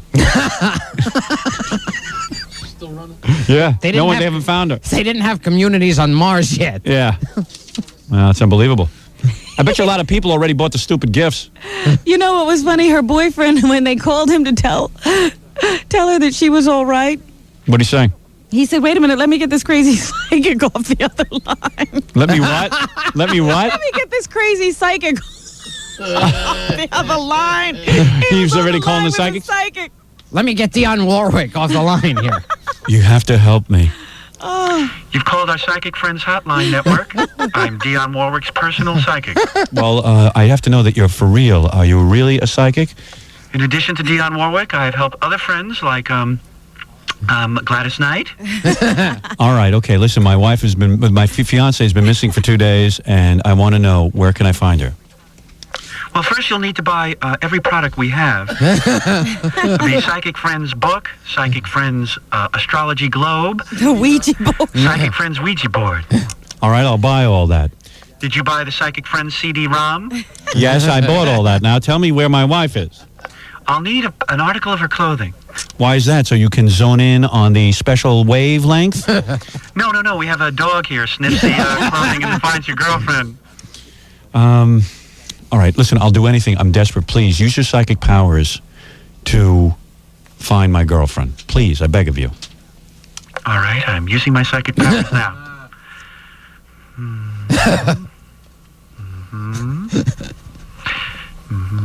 And you said your girlfriend's hair color was blonde? No, brunette. That's right. That's what I'm getting. That's what I'm getting, brunette. And you said the first letter in her name is an No, not an R, B. R-B? A B. I'm getting a B. A B with brunette hair. Okay, I know where she is. I'm getting a... Am I paying by the minute for this call? Yes, but don't you want to find your girlfriend? Okay, here we go. Okay, I have a clear thought now. You've talked for 15 minutes with me. You've spent $3,000. I'm going to tell you where your girlfriend is. Now, she was last seen in Roosevelt Field Mall? That is correct. Okay, here's what I'm getting. I'm seeing a huge black space. Oh, my God. Diane's nostrils are huge. Her name is Dion. Dion's nostrils are huge. Your girlfriend is in Dion's nostrils. Oh, I don't think this is very real.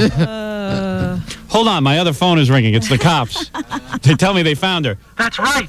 I told you they'd find her, and I know exactly where they found her. Anyway, I'm not going to continue that. I You thought think it was Gilbert's... kind of funny, though, that he was on the phone with a psychic. You think Gilbert's C and Sue routine is annoying? If I can... Was that annoying? Was that annoying? See. Well, maybe you should get a lawyer and sue. See. What else? Anything, Robin? This is interesting. In Detroit, they had a different kind of a joyride. A man took off with an EMS truck. Oh, while please. the patient and the technicians were still inside. They had plasma in it. A high-speed chase ensued, of course, with the EMS truck hitting 3 or 4 trucks before crashing into a van. The crew member jumped out when the truck stopped for a red light, but the patient was still inside, so they abandoned the patient and let this maniac run around with him. 5 people were injured, including the hijacker. Detroit, huh? Yeah. What ethnic group you think was involved? Ask Gilbert. He Gilbert? did that. Well, that's a tough one. I would have to implicate this dissection by being the most fertile of the ramifications. Ah, be quiet. You're No, not I'm funny sorry. anymore. The Florida Senate has approved legislation intended to crack down on repeat rapists. The legislation would allow judges to order chemical castration. Chemical castration. Of repeat rapists by having them take synthetic female hormones. Oh, really? Yeah. Gilbert, you've taken those. A third violent sexual assault would receive the death penalty. Well, it's about time. You know, Detroit's completely out of control. Why do you say that? Well, I lived there. It was a nightmare. You live in the suburbs, but the actual Detroit is all burnt out. You've never seen anything like it. And anyone who lives in the town has, like, big metal bars on their apartment windows and... I mean, worse than New York. It's a city that the people are imprisoned in. It really looks like, you know, when they do those futuristic movies, like Mel Gibson is running around and it's, you know, there's been nuclear war Yeah. and there's only a few people left and it's Road Warrior and they're... And you get your little bands and you run around. Yeah, right, and you have your own gang. That's what Detroit is. Looking for gas. What's the color of the people in the gangs? I don't know. I don't look at color. I just look at people. I'm running for governor. There's good and bad and old people. That's right. They say here in this little article from the Daily News that until the day Jesus Hernandez confessed to sodomizing Did you sodomize someone? Oh, jeez. Sodomizing his stepmother and slitting her throat, he had always been the good twin. Yeah. I've done that. So it was his identical brother, Eddie, who was arrested when the stepmother, couldn't tell them apart. You know, she couldn't say exactly which one of them had attacked her. But meanwhile, the good one So did they it. arrested Eddie, the bad twin. Oh, It my. turned out to be Jesus, Right. the good twin. Boy, you know, there's a lot of stories. I But heard hey, she couldn't. Oh, come on. Okay. All right. That's it. I'm throwing you out of here, Gilbert. If you do that again, I'm throwing you out. What were you going to say? I don't know what's going on. Oh, goodness. But, you know, it's interesting to me that so many Hispanic people name their children Jesus. Yeah, after Jesus. Isn't that an insult? And then Jesus sodomizes his stepmother. You think if Jesus was alive today, he'd like it that all the Spanish people are naming their kids Jesus? He'd be like, How come the white people don't name me? A lot of trouble for the Jackson clan. It's now claimed that they are not paying off the people who helped them run that Jackson Family Honors tribute to Elizabeth Taylor and Barry Gordy. What, do you really think they were going to pay? They have only so far contributed $100,000 to charity, and they seem to have a lot of outstanding debts.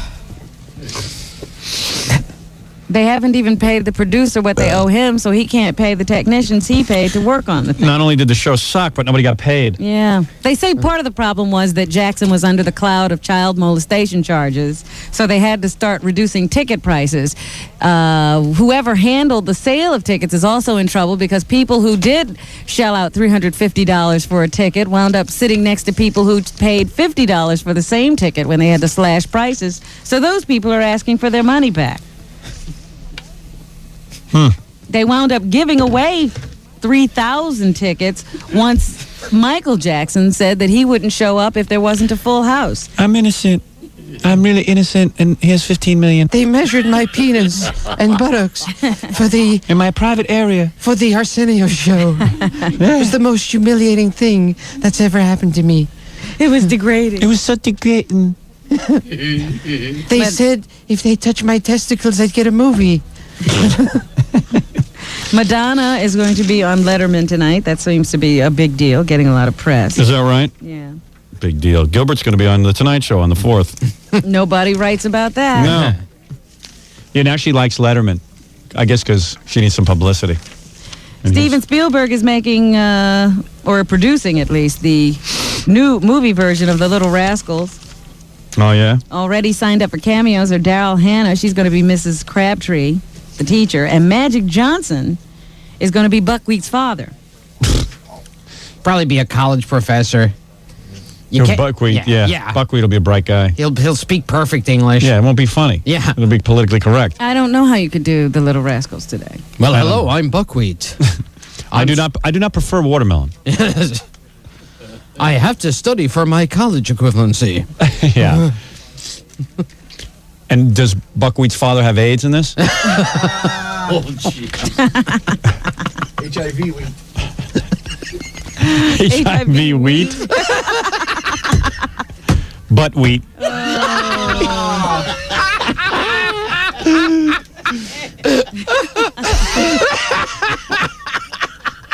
I think Gilbert's going to cough up a little. Well, why not? We're having fun. Oh, Lordy! Come here, butt wheat. Oh, Lordy! Do that hood. He didn't get it that way. No, he didn't. He got it from girls. Do you see how well Yanni's album is doing? Yeah. He's cute. Yanni.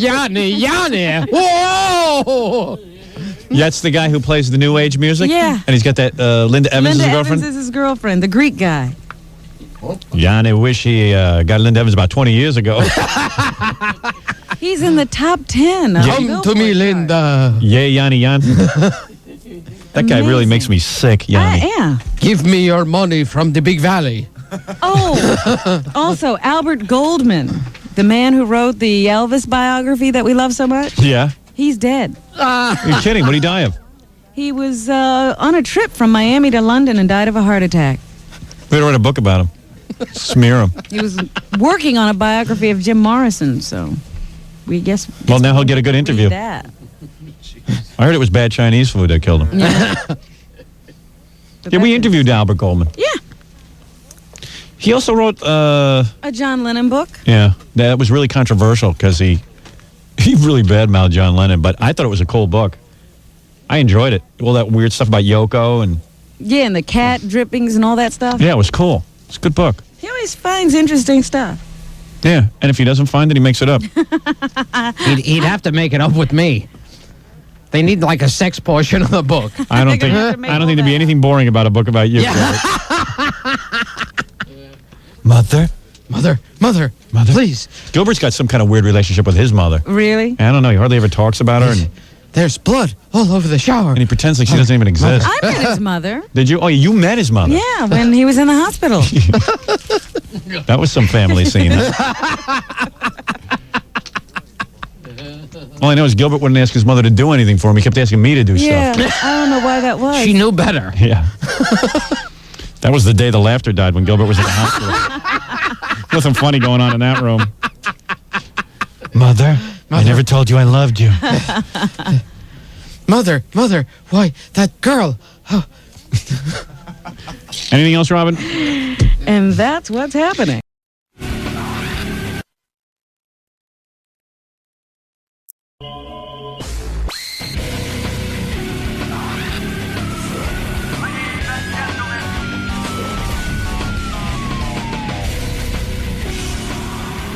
Hey, let me welcome the great one and only, my good friend, George Takei is here as our announcer this week. Good morning and happy holidays to you all. Good to be back here. Good morning, George. Hey, Good George. morning, except for the cold. I know, it is very was cold. 31 degrees this morning. Well, Below George, let me remind you, you're the announcer, not the weatherman. Well, I walked through the weatherman's weather on the way here. But it's good. It's warming to be back. Yes, warm Good to be inside back the here. studio. Good to have you. So anyway, I got a note last night about George coming in, and I said, oh, great, because we have, I think, 10 more shows left. Believe it or not. It's Eight. I was going to say, why 10? It's 8. My.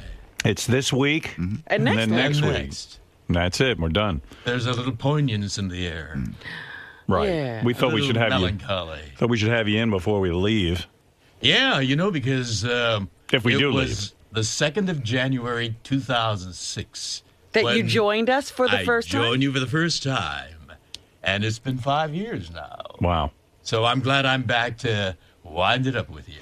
So I'm reading the notes, and one of the notes was that George, in his New York City apartment, now has bed bugs.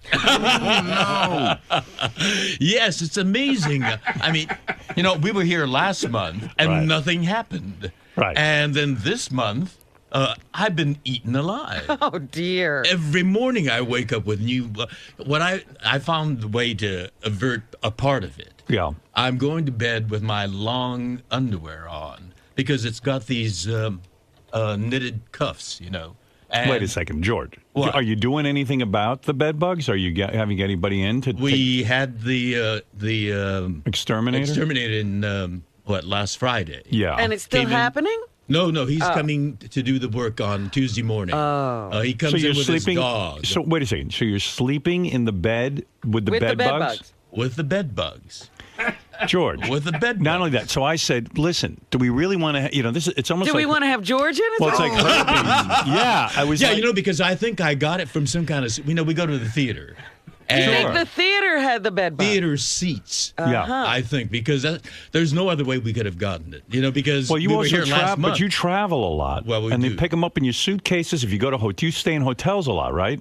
I do, but the beagle that the man brought in sniffed the luggage. It wasn't there. Huh. Went all over the living room. It wasn't there. Went all over the kitchen. It wasn't there. Where was it? It was in the bedroom, on the bed or in the bed, and we have a couch right near the window, and it was in those two places. Do you have guests in while you're not there? Not this time. Huh. Why? Okay, let's back up. Why wouldn't you have the work done? And why not just throw the fucking Why bed and the wouldn't you couch leave? out? Well, because the exterminator is coming tomorrow morning. And what is he going to do? He's going to steam it like they did here? We have to have everything out. But all the pictures have to come off the wall. Yeah. The bed has to be undone, and they come and they steam. They steam it, and then they vacuum it, and then they put some kind of insecticide, non-toxic. Well, I made sure it was non-toxic. Yeah, well, good luck. I mean, it kills the insects. Yeah. I didn't want it to have any kind of... Well, what I was nervous about is that you're going to bring them in here. We just got rid of them here. Well, they're not on my clothes. How do you know that? Because it wasn't in the closet or any of the closets. Yeah, but let's say you get up from the bed and you carry one over onto your clothing. One would think that, wouldn't one? Yeah, that's what I'm worried about. Well, we've been there for the last 2 weeks. Yeah. And it hasn't migrated from the bed or the couch to any other part of the house. No, thanks to you. Yeah. Is it creepy getting into the bed knowing there are bed bugs in there?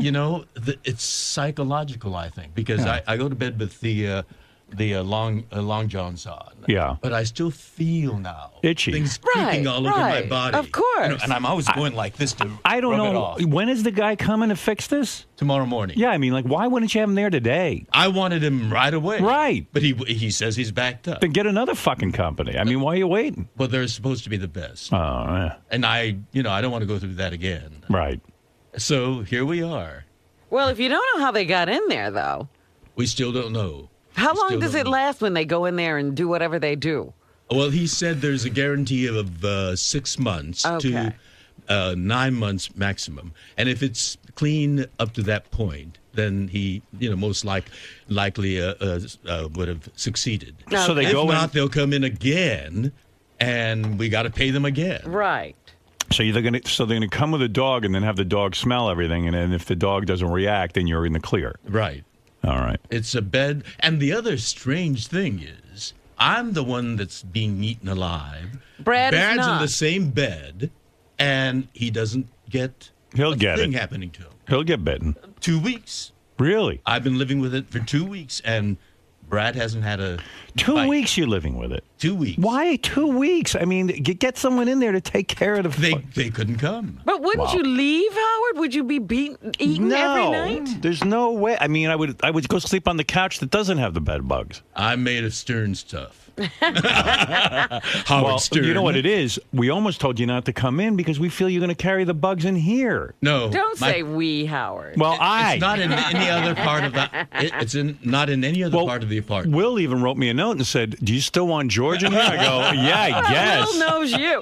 I mean, but how come unreal. it's not on his clothing? It could be. Of course, it could be on his clothing. Yeah, because we don't know how it got there. It must have traveled by us. Well, do you understand something? What? I got to now. So I called Tim and I said, get a dog, a beagle, in here for 4 days to smell George when he walks in. and so someone said to me, "Well, you think it's insulting?" I go, "Yeah, but who cares?" I said, "So anyway." It'll remind George of his internment days. Right. Well, anyway, so they couldn't get a hold of the guy last night with the dog. But I want a dog So in here. you're basically, well, where's your hazmat suit? I don't know. I mean, I feel bad for George that he's going through, and I love that George doesn't like most people just keep quiet about their bed bugs. George's He's like, blabbing. "Guess what? I have bed bugs. It's so exciting. He's so excited about it. People don't talk about it. I'm wearing long underwear." It's like New York chic. I have bed bugs. I mean, it's so great. I mean, you're so excited about it. No, I am not. I'm itching all over about it. But you can see the freshest one is right Oh here. my God! Look at that bite. goodness. Jesus. It's getting my hand and my neck now Because of the cuffs underwear. and of the underwear. Oh my God! Why are you? Why are you here? You think? Why am I why- here? Right? All right. Do you think that, Robin? He's infested. In advance, mea culpa, if you guys should start winding up here like that. Am I crazy to have him in here? Maybe we should have him in next week. Can you come in next week, Can you George? cut No, George? next week we're leaving on Friday. Oh, great. Back for Los Angeles. Gonna leave us with his bed bugs. No, I might be taking them back to L.A. We don't just have got it the in studio L.A. clean. Maybe we should We just have had this studio completely cleaned of bed bugs. And here I am. Oh, well, did they give us a guarantee of how long we could resist bed Well, bugs? how can you have a bed bug guarantee if you got this maniac running around? He's guarantee proof. Yeah. Oh, man. 6 months. I'm good for 6 months.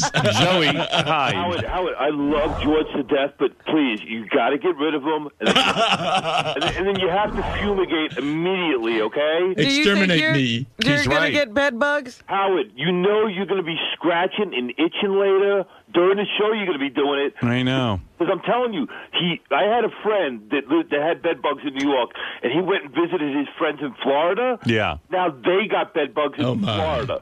Okay, because they You're a travel carrier. on your clothes. They travel on your clothes. There's no They doubt do, about George. it that George has them on him. That's how you brought him in. George, Howard makes a great point. How could you still be sleeping in that bed? Oh, I mean, that's insane. Because nothing's happening to Brad. Have you ever heard of a hotel? Because nothing. No, it never occurred to me. You never heard of a hotel? It never occurred to me. George never heard of a hotel. But I could have gotten it at a hotel. Yeah, but you've got it for sure in your apartment. Yes, we have. Really, go to a hotel while they fumigate your apartment. What are you, crazy? Maybe I should leave right now. I don't know. George, I love you, but really, I think you should. I think call in over the phone or something. Can we? Why Call did in we? every morning. Why did we have George in the studio? Howard, I can't. I asked him last night to get a dog to smell him every morning so that we know he's clean. And no one ever got back to me about it. Yeah, but Howard, you of all people. Well, I'm not going to do that to George, and the audience loves him. And you're so phobic about all this. What am I going to Any do? of you have any bites tomorrow morning? No. George, don't even fucked. say that. No, we're fucked if we have bites because then. I'm telling you. Because we've then taken him home. There's no doubt he has them on him. Why? No doubt? How can you say no doubt? Because they did. You slept in them. They're everywhere. They get into everything. They go right. They're all on your clothes. I guarantee it. Well, how come the dog didn't find it in our closets? Because they're up your rectum. I don't know. Oh, stop it. I know you, George. You like things up there. I have not been bitten there. Marianne from Brooklyn. Oh, my God. George, it's a very bad epidemic in New York City. I am bedbug paranoid. You shouldn't be in the studio. You should have got rid of your mattress pronto. And you got to wrap it in plastic because the sanitation department in New York City demands that everybody, Howard, wraps their mattresses in plastic now. That's what the exterminator's going to do. But you should get rid of it now. The more they stay there, I took a lot of research. The more they stay there, George, the more you're going to get bit, and the bigger the problem is going to be. You should have moved out of there. You should All right, we'll go to a hotel tonight. George, how long have you been in there? 2 weeks. Oh, George. George. George is nuts. George is really I'm really nuts. shocked at you. Denise, go ahead in Hartford.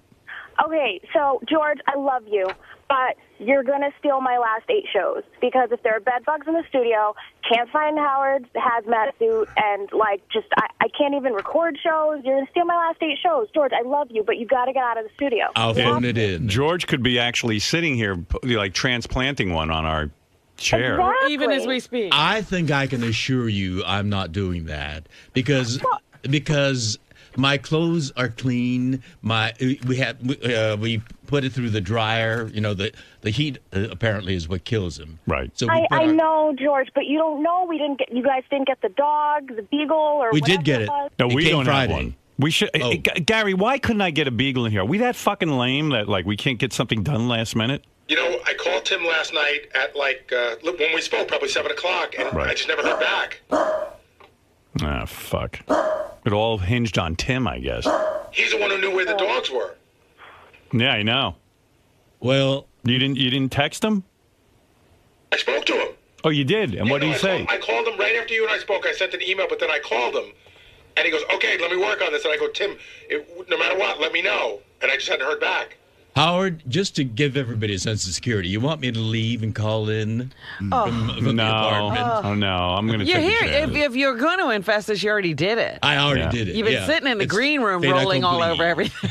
Yeah, you've already spread your Yeah, I disease. got my tea and I visited. Isn't this like, George, the early days of the AIDS virus when everyone had misinformation? You're like Typhoid Mary. Yeah. Well, Typhoid George. Bedbug George. That's why I was so shocked when George was like, "I have bed bugs," and I was just like, "Ay." Well, I felt like a New Yorker. Right, but you're accepted now. We don't have it in California. Right. I think New York's the place where it started. Well, George, you're bringing it back the way you're going. You You're kind going of to are. take it to California with you. I'm sorry I opened my mouth. In a paranoid place, you know. All right. Oh, am I so paranoid about these bed bugs? I so don't want them. I came home to my apartment yesterday, and I said, "Oh, I'm so lucky. We have a dog come once a month to check to see if we have them." Oh, you do? Absolutely. As a preventative measure. As a preventative. And especially since they had them here, I want to make sure they never got Oh, into you've my had apartment. a bed bug We had here. to fix the whole studio. Oh, my goodness. When was that? How long ago? A couple of weeks ago? Months ago? Months ago. Months ago. Oh, well, then we we have still may have it. No, Some we're could have- clean. We've had dogs through here. That's what the exterminator said, but he'll give us a guarantee of 6 months or maybe even 9 months. Right. So we're saying we're a it could clean come back. environment, and so you're coming in Guess here with your what? bed bugs. Some could have survived. Yeah, okay, I understand that, but so far we've had the dog come through here a couple of I times, see. and everything's cool. All right, have the dog sniff me. Well, yeah, if I had a dog. Problem is I can't get one. Can you get one for tomorrow morning? Yeah, but by then it's probably too late. I've already spread them. Well, no, And then we'll have to go through the whole process again.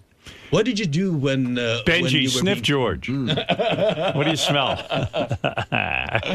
Sniff me. Benji smiles, his sweet smile. All right. Well, Denise, what can I tell you? That's I it. know. All right, thank you. This is what New York City has turned into because these motherfuckers, these hippies, banned DDT. You know, again, I'm going to say it briefly. DDT is safe.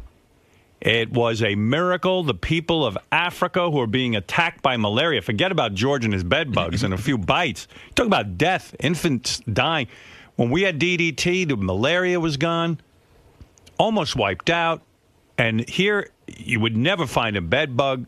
And everyone, all these hippies put pressure, and they banned it. And there was a guy, a scientist who did a film recently. He sat there, he drank DDT to prove that it wasn't that harmful. Really? Yes. He said the small doses they used, not doing anything. It's an epidemic here in New York. Right. But and they're carrying up. People are walking around with beagles now, like they're status symbols. There's no need for this. Maybe we'll get one. It's fucking hippies. And I'm not joking. It's hippies. Hippies get nervous about everything. I never liked the hippies. I never did. When I was in high school, I didn't like hippies. They were a fucking bunch of phonies. Phonies, phonies, phonies.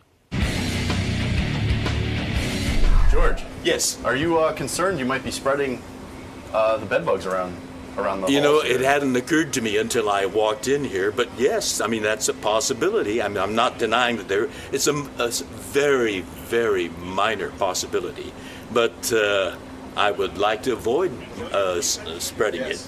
Typhoid Mary, as Robin said. Now, why do you think it's such a minor possibility? They've been known to be very contagious. Because the beagle didn't find it in any other place in the apartment except the bed and the couch by the window. But you've been sleeping in that same bed? I've been sleeping in that bed, and I've been sitting in the living room, and I've been all over the apartment, and the beagle didn't find it anywhere else. Have you ever seen what they look like? Yes. Oh, in fact, my God. we found the carcasses.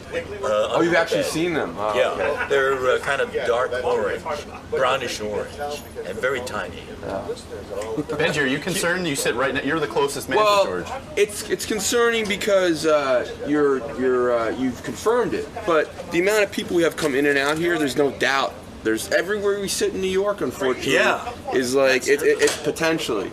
Now the fact that he's definite, it makes it a little bit more concerning. But you just have to take regular precautions and stuff. Wait, We're what's gonna have that? to light you on fire. I'm sorry. I'll eat it. Benji, you're a big fan of George's, so you're saying... I thought you said I'm a big fan of bed bugs. No.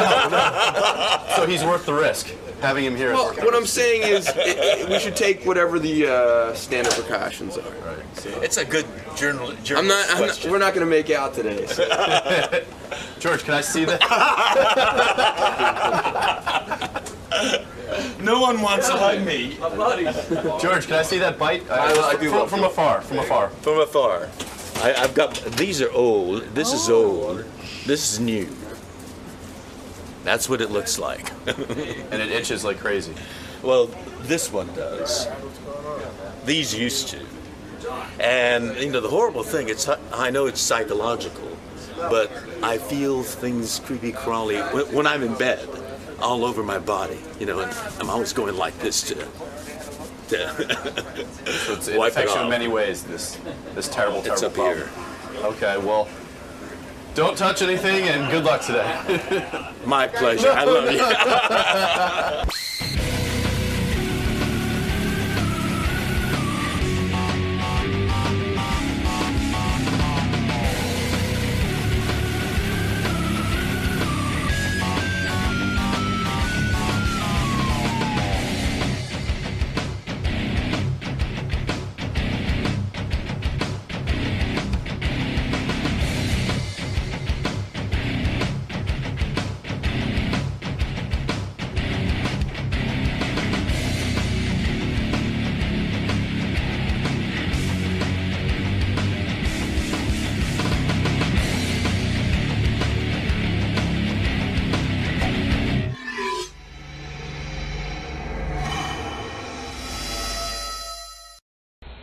Hi, you're on the air. Hello, Yeah. Howard. I was at Jackie's show the other day, Yeah. and he was such an idiot, man. Oh, must have been a good show. Yeah, exactly. He tried to kick me out because I went, "Ho-ho!" Did he? You try to kick this guy out, Jackie?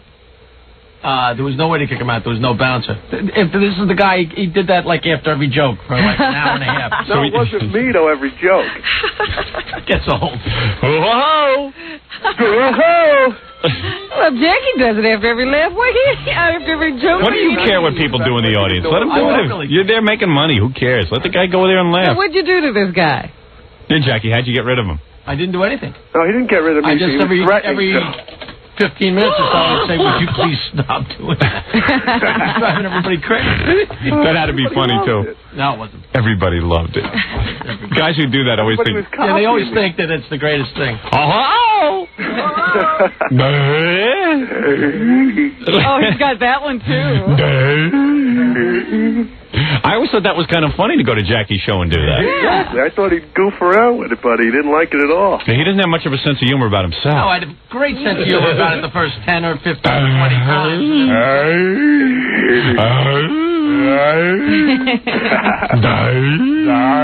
What, it reminds you of being here, Jackie? That's why I hate it. How did I know this guy would be on the phone today? Hey, and don't accuse me of lining him up. I just plunked down these calls. I didn't say anything. Because after a call like this, Jackie goes, I know you planned this. No, I Not knew only this. that, he probably thinks you put that guy in the audience. Yeah, right. Yeah, right. That's the other thing.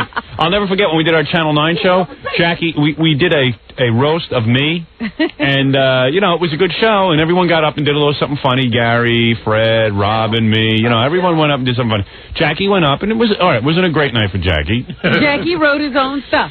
Jackie wrote his own material and was all set, and he went up, and listen, the laughs didn't come easy that night. Let me just say this, because I do remember the whole process he went through before he went on stage. Yeah. For days, since he knew he was going to actually get to tell some of his own jokes and get a few minutes of his own. Yeah. He wrote, and researched. And he was all excited because this is the first time in the show history he was getting to be Jackie the Joke Man as opposed to writing for me or for one of the other guys. That's right. He was now getting to be Jackie. For days. He even sat in the other room, the joke lounge over there. Yes.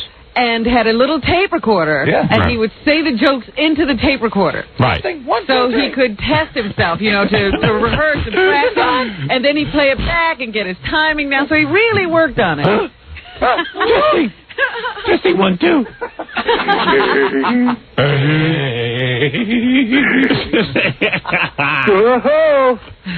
Why can't they keep Jews in prison? Why? I'm just testing. Okay. Why can't they keep Jews in prison? Why? Because they eat locks. Oh, man, that's great. Whee! A safe distance from genius! A safe distance from genius! So anyway, I can't complain. It was sold out. It was great. So Jackie prepared for the big Channel 9 show and was all excited because Jackie, of course, always is downtrodden because I don't let him do his own material. Nobody ever gets to see that he is the funny man, the joke man. So I said, okay, great. So unfunny. And I was really happy for Jackie because I know it's important for him to have his identity as a comedian, and he likes that. So I was thrilled that he was going up there. And everybody expected it to be his moment because he does this all the time. He is the roast master general of the show. This is his, and I think because there was such pressure on him, he cracked. That's right. And he didn't put his best foot forward. And I remember, the audience was like, so Jackie come out and go, why can't you put Jews in prison? And then all you'd hear was.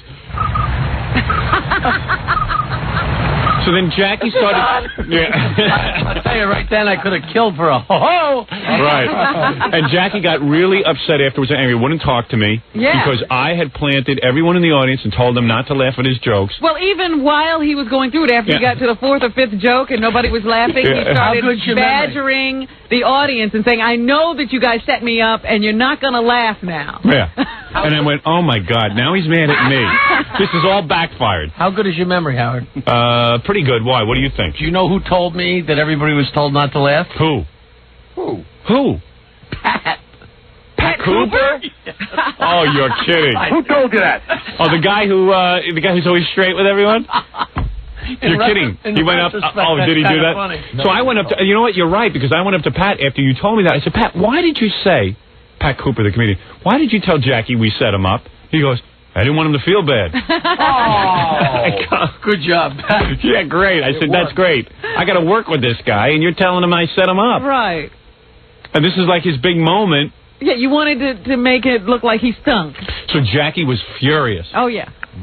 That's it. I'm not talking to anyone. For 2 days, he didn't talk to anyone. You want me to leave? Yeah, he's going to leave and everything. We didn't know what to do. Wow. And then didn't you actually walk off this show, the radio show? No. We had a fight of some kind. Yeah. You were like totally mad at me. We didn't have a fight. You had a fight. I was like, Jackie. Yeah, nobody could convince you that we hadn't done anything. Right. I said, Jackie. Oh. Where's your memory, man? What? The way it went was, Jackie said to you, Howard, admit that you set me up.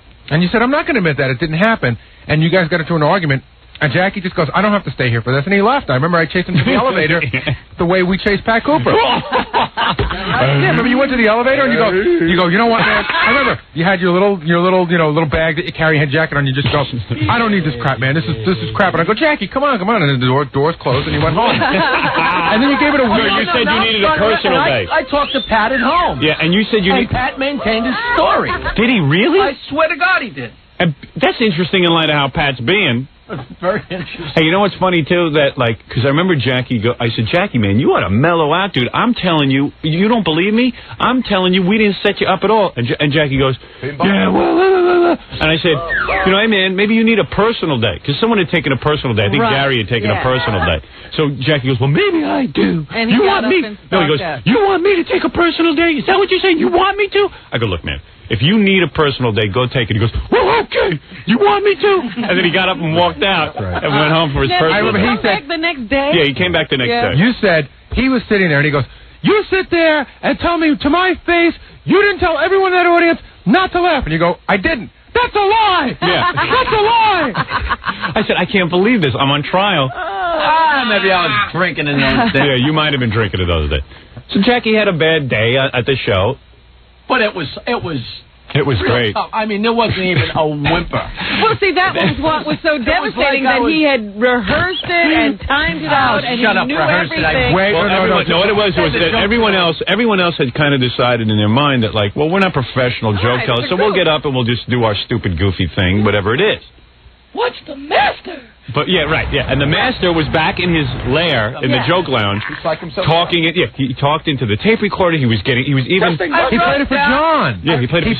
You did it in your little micro cassette recorder. You played it for John. Yeah, of course I did that. He did it for everybody. Yeah, because I remember days and weeks and months. No, it was a couple of days. It was only a couple of days that we do 3 days. It was like Wednesday. Wednesday he started preparing. Walking back there, you know that pink stupid little cassette player we have. Yes. It's like a kiddie cassette. Yeah. He was using that to tell the jokes into. I know, and he was playing it for people, testing the jokes and everything. Who discovered America, Robin? Have you changed that yet? It was true, though. You were testing out the jokes. Pink cassette player. Hey, John, come on in here. I want you to hear something. This is what I'm going to be doing at the roast. Listen to this one. Did you hear about the new welfare doll? No. You wind it up and it doesn't work. And you were real serious about it. Governor Morris Hotel Friday night. And I forget what I forget what the monologue was, but it was like, I had like 5 or 10 roast Right, it was all angry. Yeah, it was like angry. Oh, yeah, right. That's right. You keep me from being famous. Christ killer. You bastard. I was talking to 80 of your best friends in the world, saying what a creep you were, and they were all sitting there looking at me going, no. Yeah, But I remember I came up, and you were on one side, and Robin was on the other, and like you just made mincemeat out of me before I even opened my mouth. That's not true. That's not true. You got the tape? Yeah, you got the tape of that? Not the show. Let me see. No, the tape of the show I'm talking about. Yeah, the Channel 9 show. Don't we have tape of that somewhere? It's probably buried. Jackie buried it. I got to take a break. But you know what the other funny thing is? Jackie had helped Gary prepare his material. Gary got laughs. Gary had some delivery that night. Gary nailed his monologue. Gary got laughs. Big laughs. Stuttering John got big laughs. That's right, and he helped him too. Richard Simmons got laughs. I wrote lines for Buckwald. He got laughs. He got laughs. Everyone he wrote for got laughs. I'm getting pissed off. And Jackie was so upset because it was like sabotage and it wasn't funny. Right. Because there was no way that material could have bombed in his mind. That was what was funny about it. That it bombed, and in his mind, there was no way it could bomb. Well, that's why I wanted to talk about all the preparation he had put into it, because he really knew. He was like a scientist back there. We had so much free time in those days, Rob. Well, I remember afterwards, it was like, everyone came up to me, Jackie's monologue was really ugly, wasn't it? I said, listen, I thought it was okay, but it didn't go over so big. Then all of a sudden I saw Jackie and he wasn't talking to me. Yeah. He basically threw his stuff in a bag and split. Yeah. He'd never that's done right. that ever before. After the show, he didn't talk to anybody. He just walked out. I'm guilty. You got to admit that's funny. Oh, guilty as charged. Why did you walk? Do you remember why you walked out? I really thought that I had written some funny stuff, and whenever we always did a roast on Long Island, everybody laughed and had a free-for-all, and because a lot of times you're trying lines for the first time in front of a crowd, so the other guys in the day, it's always whooped it up to make it, fun and easy for the guy that's working. Right. And when I got up there, it was like just the greatest time you guys ever had to stare at me. So there was no help from you, no help from anybody. So it was like, I mean, in all seriousness, it would have been brilliant had we planned no one laughing at Jackie. Yeah. I was thought upset that we you hadn't. done it. You just wrote an unfunny monologue so you could really get everybody going. Not true. I'll still stand by it. I should have killed and I didn't. I should have killed and I didn't. I should have killed. Howard ruined it again. I put together great material and everyone Again, I put together. Why didn't you cross the road? Why? Because he's cheap. But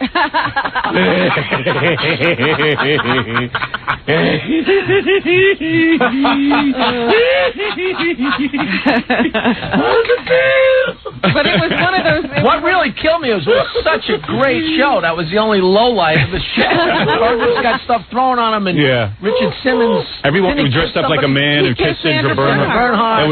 It was a killer show. It was one of the best shows we did. Except for my stupid joke. We should have the tape any second. And also, you know what? I don't want to burn Jackie. I don't mean this in a bad way, but really, Jackie didn't help me with my monologue at all. Is that right? No. I didn't say I did. Who said I did? We did. I did it all by myself. Did you? Yeah, I got it out of the... I went to the bookstore and got the Milton Berle joke book. Yeah. It's like 8 inches thick. Yeah. And I just went and looked up like nose jokes and stupid ego jokes. Right.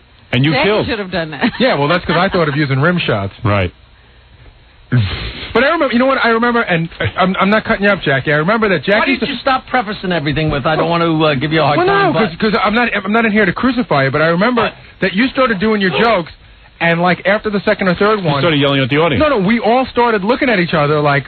Because no one thought, when we did a roast, the last thing anybody thought they had to think about was you. You were a given. You were going to be funny. So nobody thought, what was Jackie going to do? And then all of a sudden you started doing it. In all fairness, you guys should have checked Jackie's material and helped him with it. Yeah, if all those people listened to it, why didn't somebody tell Jackie it wasn't funny? Yeah, I think everyone was afraid to tell Jackie it wasn't What funny. pissed me off is everybody had me laughing at their jokes, and I didn't have me laughing at my jokes, and I didn't have you guys laughing at my jokes. Oh. Wait a minute, so what you're saying is the other people weren't funny, but you laughed at them anyway. Right, and you made it expected funny. them to do the same for you? Because Jackie... Yes, exactly. I see. Much like you giggle when anybody sneezes, you know. He's still working that through. There's still a catch somewhere. Oh, yeah. Yeah, and he laughed I am the arbiter. I am the arbiter. Oh. We still let him down in some way. What do you got? You sure is that the tape? All right, here it is, the Jackie the Joke Man tape. Fred, be ready with those laughs. You don't have I it? did show the tape. When he showed it to me, I didn't laugh then either. Oh, you didn't? No, but I don't know. I showed you the tape? You didn't show him the tape. No, he played you the tape. Yeah, he played me. He called you into the jock lounge and said, hey, you want to hear my monologue? And then he was laughing at the jokes, and I just gave him like patronizing laughs, whatever. Right. Well, you were afraid to say to him it's not good. Yeah, because how do you say, hey, that sucked? Right. He's a professional. Is that the truth, John? I swear to God, because they were just kind of like... You're hurting me now. I don't mean to hurt you. All right, listen, Jackie's had many a good night. It's just that night didn't shine. You know what was really funny? We moved this along. I got to go help John with his lines to Tony and Tina. Yeah. What was really funny was that Jackie was doing the jokes in the usual way, where he tells a joke and he'd burst into a big gale of laughter. And he'd be the only one. Yeah, this is great. Hey, everyone, it's my turn. Now I give my chance. I am the arbiter of comedy. Now Because Jackie got up there with that attitude like, Now everyone is going to see the truth. That's right. Howard's no good. This is why I get a Friar's dancer for the roast. Yeah, this is going to be it. My audition. When I get on, my 5 minutes will kill so bad. I will blow Pat Cooper off the stage. That's right. And the Youngman off the stage. Everyone. Howard is dirt. Stand back, hacks. Let go the pro. This is my moment to be discovered. 50 years I've been preparing for this moment. The Jokinator. The Jokinator is coming to the stage. So mean. I'll be back. This is my launching pad. I'll be back. This show is seen by millions of people now. They're all going to know the truth. This is in L.A. Yeah, this is national. National. Capital N. all right, here he is. So here goes Jackie. Howard, here's a man who takes credit for everything you say, yet the only thing funny about him is his belly button. So true. Please welcome the very bitter and the very upset Jackie the Joke Man Martland. What is it, Gary? I thought I remember that there was even a rap that Robin's setup was a setup. Right. You know, Yeah. That Robin By setup. introducing him as bitter and unfunny, that laid the groundwork. Yeah, right. Yeah, once he learned that we didn't set him up, it was like Robin's intro ruined it. Yeah. Short circuit. A man walks into a bar. A woman goes into a store. No, a woman walks into a bar. Oh, jeez. All right, so here we go. It's over. All right, this is his big moment. Look, you can't get out of the chair. Let me see what happens now. Shut up. This is his big moment. Now it's your show. This is Jackie Uncensored. Yeah, we'll see how funny this is, Robin. Jackie Uncensored and Unedited. All right, This is what ruined it. Stereo morons right here. Go ahead, all right. 8 years I've waited to call you Big Bird to your face, you gawky bastard. All right, go ahead. They're not going to laugh at one thing I say. No, that's right. We'll laugh when they laugh. Yeah. How about that? That's the deal. Okay, Howard. Go ahead, get out all your anger. Howard Stern. That's good. You take away his looks, his body, his charm, and his personality, and what have you got? Howard Stern. Gary laughed at that. Gary. People say to me, Jackie, how can Howard act like such a jerk? It's simple, he's not acting. Oh, this good. Now you realize. I'm doing so much. No, I was coming in because as funny as I remembered it. You know what? You were trying to help. I was trying to help by filling in, like going, you see, he's that so far. Anything. I was bad enough. You don't have to lie along with it. No, I really was. I swear to you. Trying to lighten up the crowd. I thought, like, if we had a little row going between you and me, like, maybe they'd get into it. Yeah, it did, it's like throwing a cancer patient in aspirin. All right. Now you're funny. All right, let's get back to it. It's better than Henny, but at least he was old. At least Howard. now you realize that you need me. Write me a joke. That's what you realize. You need me. I absolutely got to have you. Go ahead, continue with your act. I admit that Howard does work hard. He had to search far and wide to find a producer whose face he could make fun of.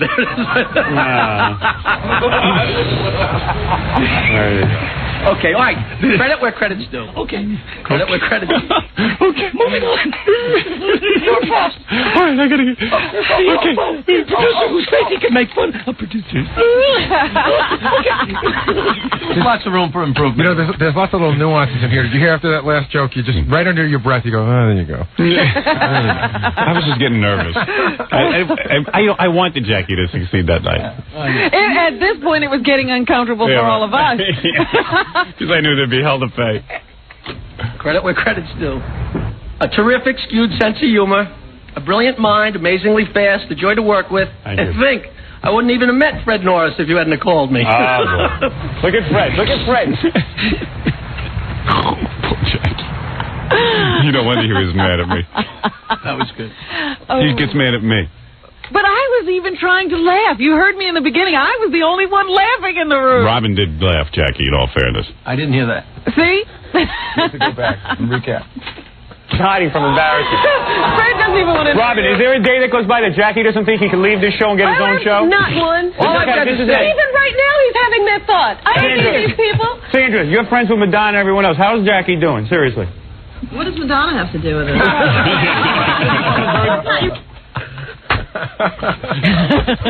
All I know is Jackie went into a real bad he went to depression. a funk. He went to a funk. Goodbye. Goodbye.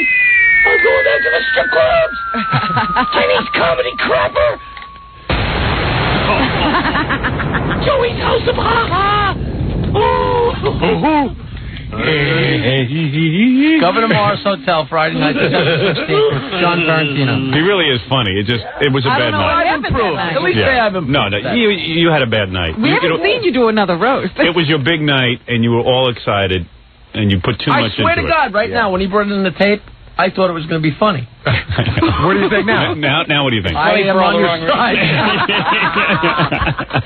A little distant. No, I think Pat Cooper's crazy. Right. Well, listen. My CD is selling well, and I'm glad this isn't on it. That's all. I'd put this on it if I were you. I think it's funny. Oh, that's hysterical. It's funny for all the wrong reasons. Well, you know, everybody has a bad night. Everybody. A lot of pressure there. Yeah, like right now, Bill.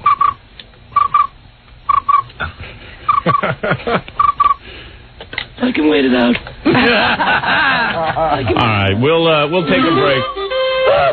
You're blaming me anymore when you have a bad night. Okay. Nobody believes in you more than me. I know, bro. Merry Christmas. He still harbors resentment. You know what?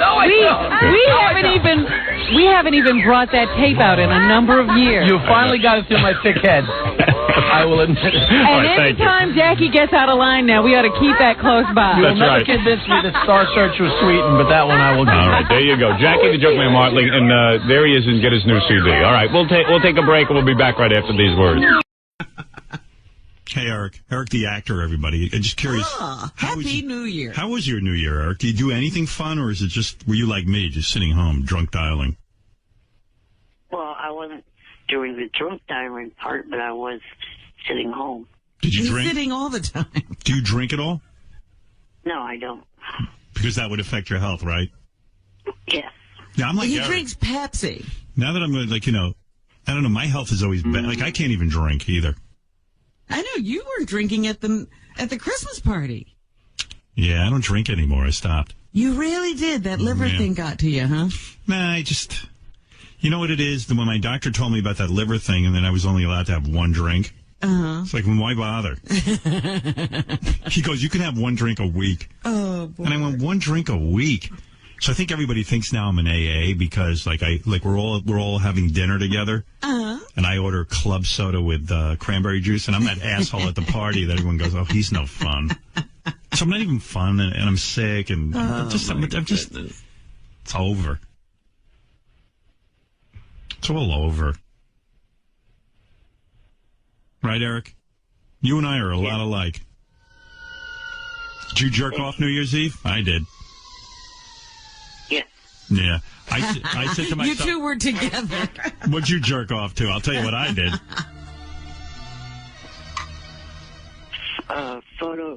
Photos of big breasted women I've seen on Twitter. Yeah, well, I was probably more pathetic than that. Oh, there's a guy out there who has to write a song about, I'm jerking off to your big breasts on Twitter. Yeah, I know. Like, what time did you go to bed on New Year's? I think after 3 in the morning. Oh, he stayed up late. What were you doing? Jerking off. He's got a whole thing he's got to do. I mean, he's got to lay on his stomach. I was catching up on my stuff that I had recorded on my DVR. Oh. Yeah, Eric's got to lay on his stomach in his bed and rub into the sheets and everything. So he's got a whole, right? You got a whole fucking situation. You can't do it in the chair. I didn't think I was going to masturbate because Beth and I had tons of sex in Mexico, but I got home and I said, it's New Year's Eve. I should do something to have fun because I was so depressed and lonely. And I said, well, okay. So then I go on my, I got 3 iPads now. And one of them, the one I chose to go on to masturbate to was my Wi-Fi wasn't connecting. So I was all aggravated, and I said, I'm not going to masturbate. And I'm angry. I'm the only one suffering. And then I got a different one, and I jerked off to babysitter porn again. Is it the same movie? Yeah, because on YouPorn, I've run out of new ones. They only have like 15 of them. Oh, dear. And I've seen everyone. You got to switch services. Go to another service and get their babysitter. There are other services, and people tell me about it, but I'm too lazy to even... I'm humiliated enough that I have to go to YouPorn. another one. What is it called? RedTube? Yeah, somebody told me Red Tunes, right? No, it's like YouTube, but RedTube. Oh, RedTube. Yeah, they got babysitter porn on there? I don't know if they have that, but I know they have a lot of female porn. Yeah, and I'm telling you, on YouPorn anyway, on their main page, there's some of the ugliest fucking women with bellies. Like, you're going to be in porn, man. Get your fucking stomach together. Well, why do they have to put their pictures up? The chicks, here's what I've noticed. Chicks who do the kind of porn where you just masturbate, like girls who masturbate themselves, they're A quality. They're really good looking. There are levels. But the ones who do the nasty shit, like anal and blowjobs or blowing two guys and stuff, they either have like a pretty nice face, but the fucking fat body or disgusting sloppy tits. And I'm like, you know what? I can afford to be sexist here because you've chosen to be in a business where you're naked and your whole thing should be being in shape. Well, they're getting away with it, apparently. All the guys are in pretty nice shape, and I'm like, why bother? Like they're all Why are you shaved. looking at a guy in shape? Yeah, like when a guy has a flatter stomach than the girls, I'm like, what the hell? This is confusing. Like, he's got a better body. He's got a nicer ass. Concentrate on him. Yeah, and I mean, and by the way, when a girl shows up to work with like a big nasty pimple or open sore on her asshole, like, what? Like, let's cancel You're looking shooting. at open sores? Yeah, like cancel shooting, for God's sakes. I don't know if they can. Yeah, I guess there's a budget. We're set up. We're shooting. Yeah, we got to go, man. Try and cover that. Speaking of shooting, I'm not going to be doing the show legit because What's that? Legit. The FX sitcom I was going to do. I didn't even know about that. I think he told us before the holiday. Oh. Yeah. And there were several things. The quote was too low. Not enough time between now and the time that they wanted to do it. Now, you got to, this is 2013. You got to get it together if you really want to get this acting thing. Ronnie already shot Cougar Town, which you blew. And I'm sure he had a great time. Oh, yeah, he had a real good time.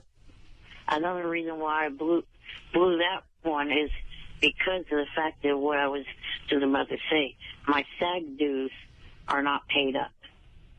No. And that my SAG dues would not be able to be paid up between now and this weekend when Legit wanted to film. I'm sure Legit could have worked it out with SAG. They could have paid your dues. Anyway, hey, Eric, I got to go anyway. Sorry you're not doing Legit. Yeah, Happy New Year.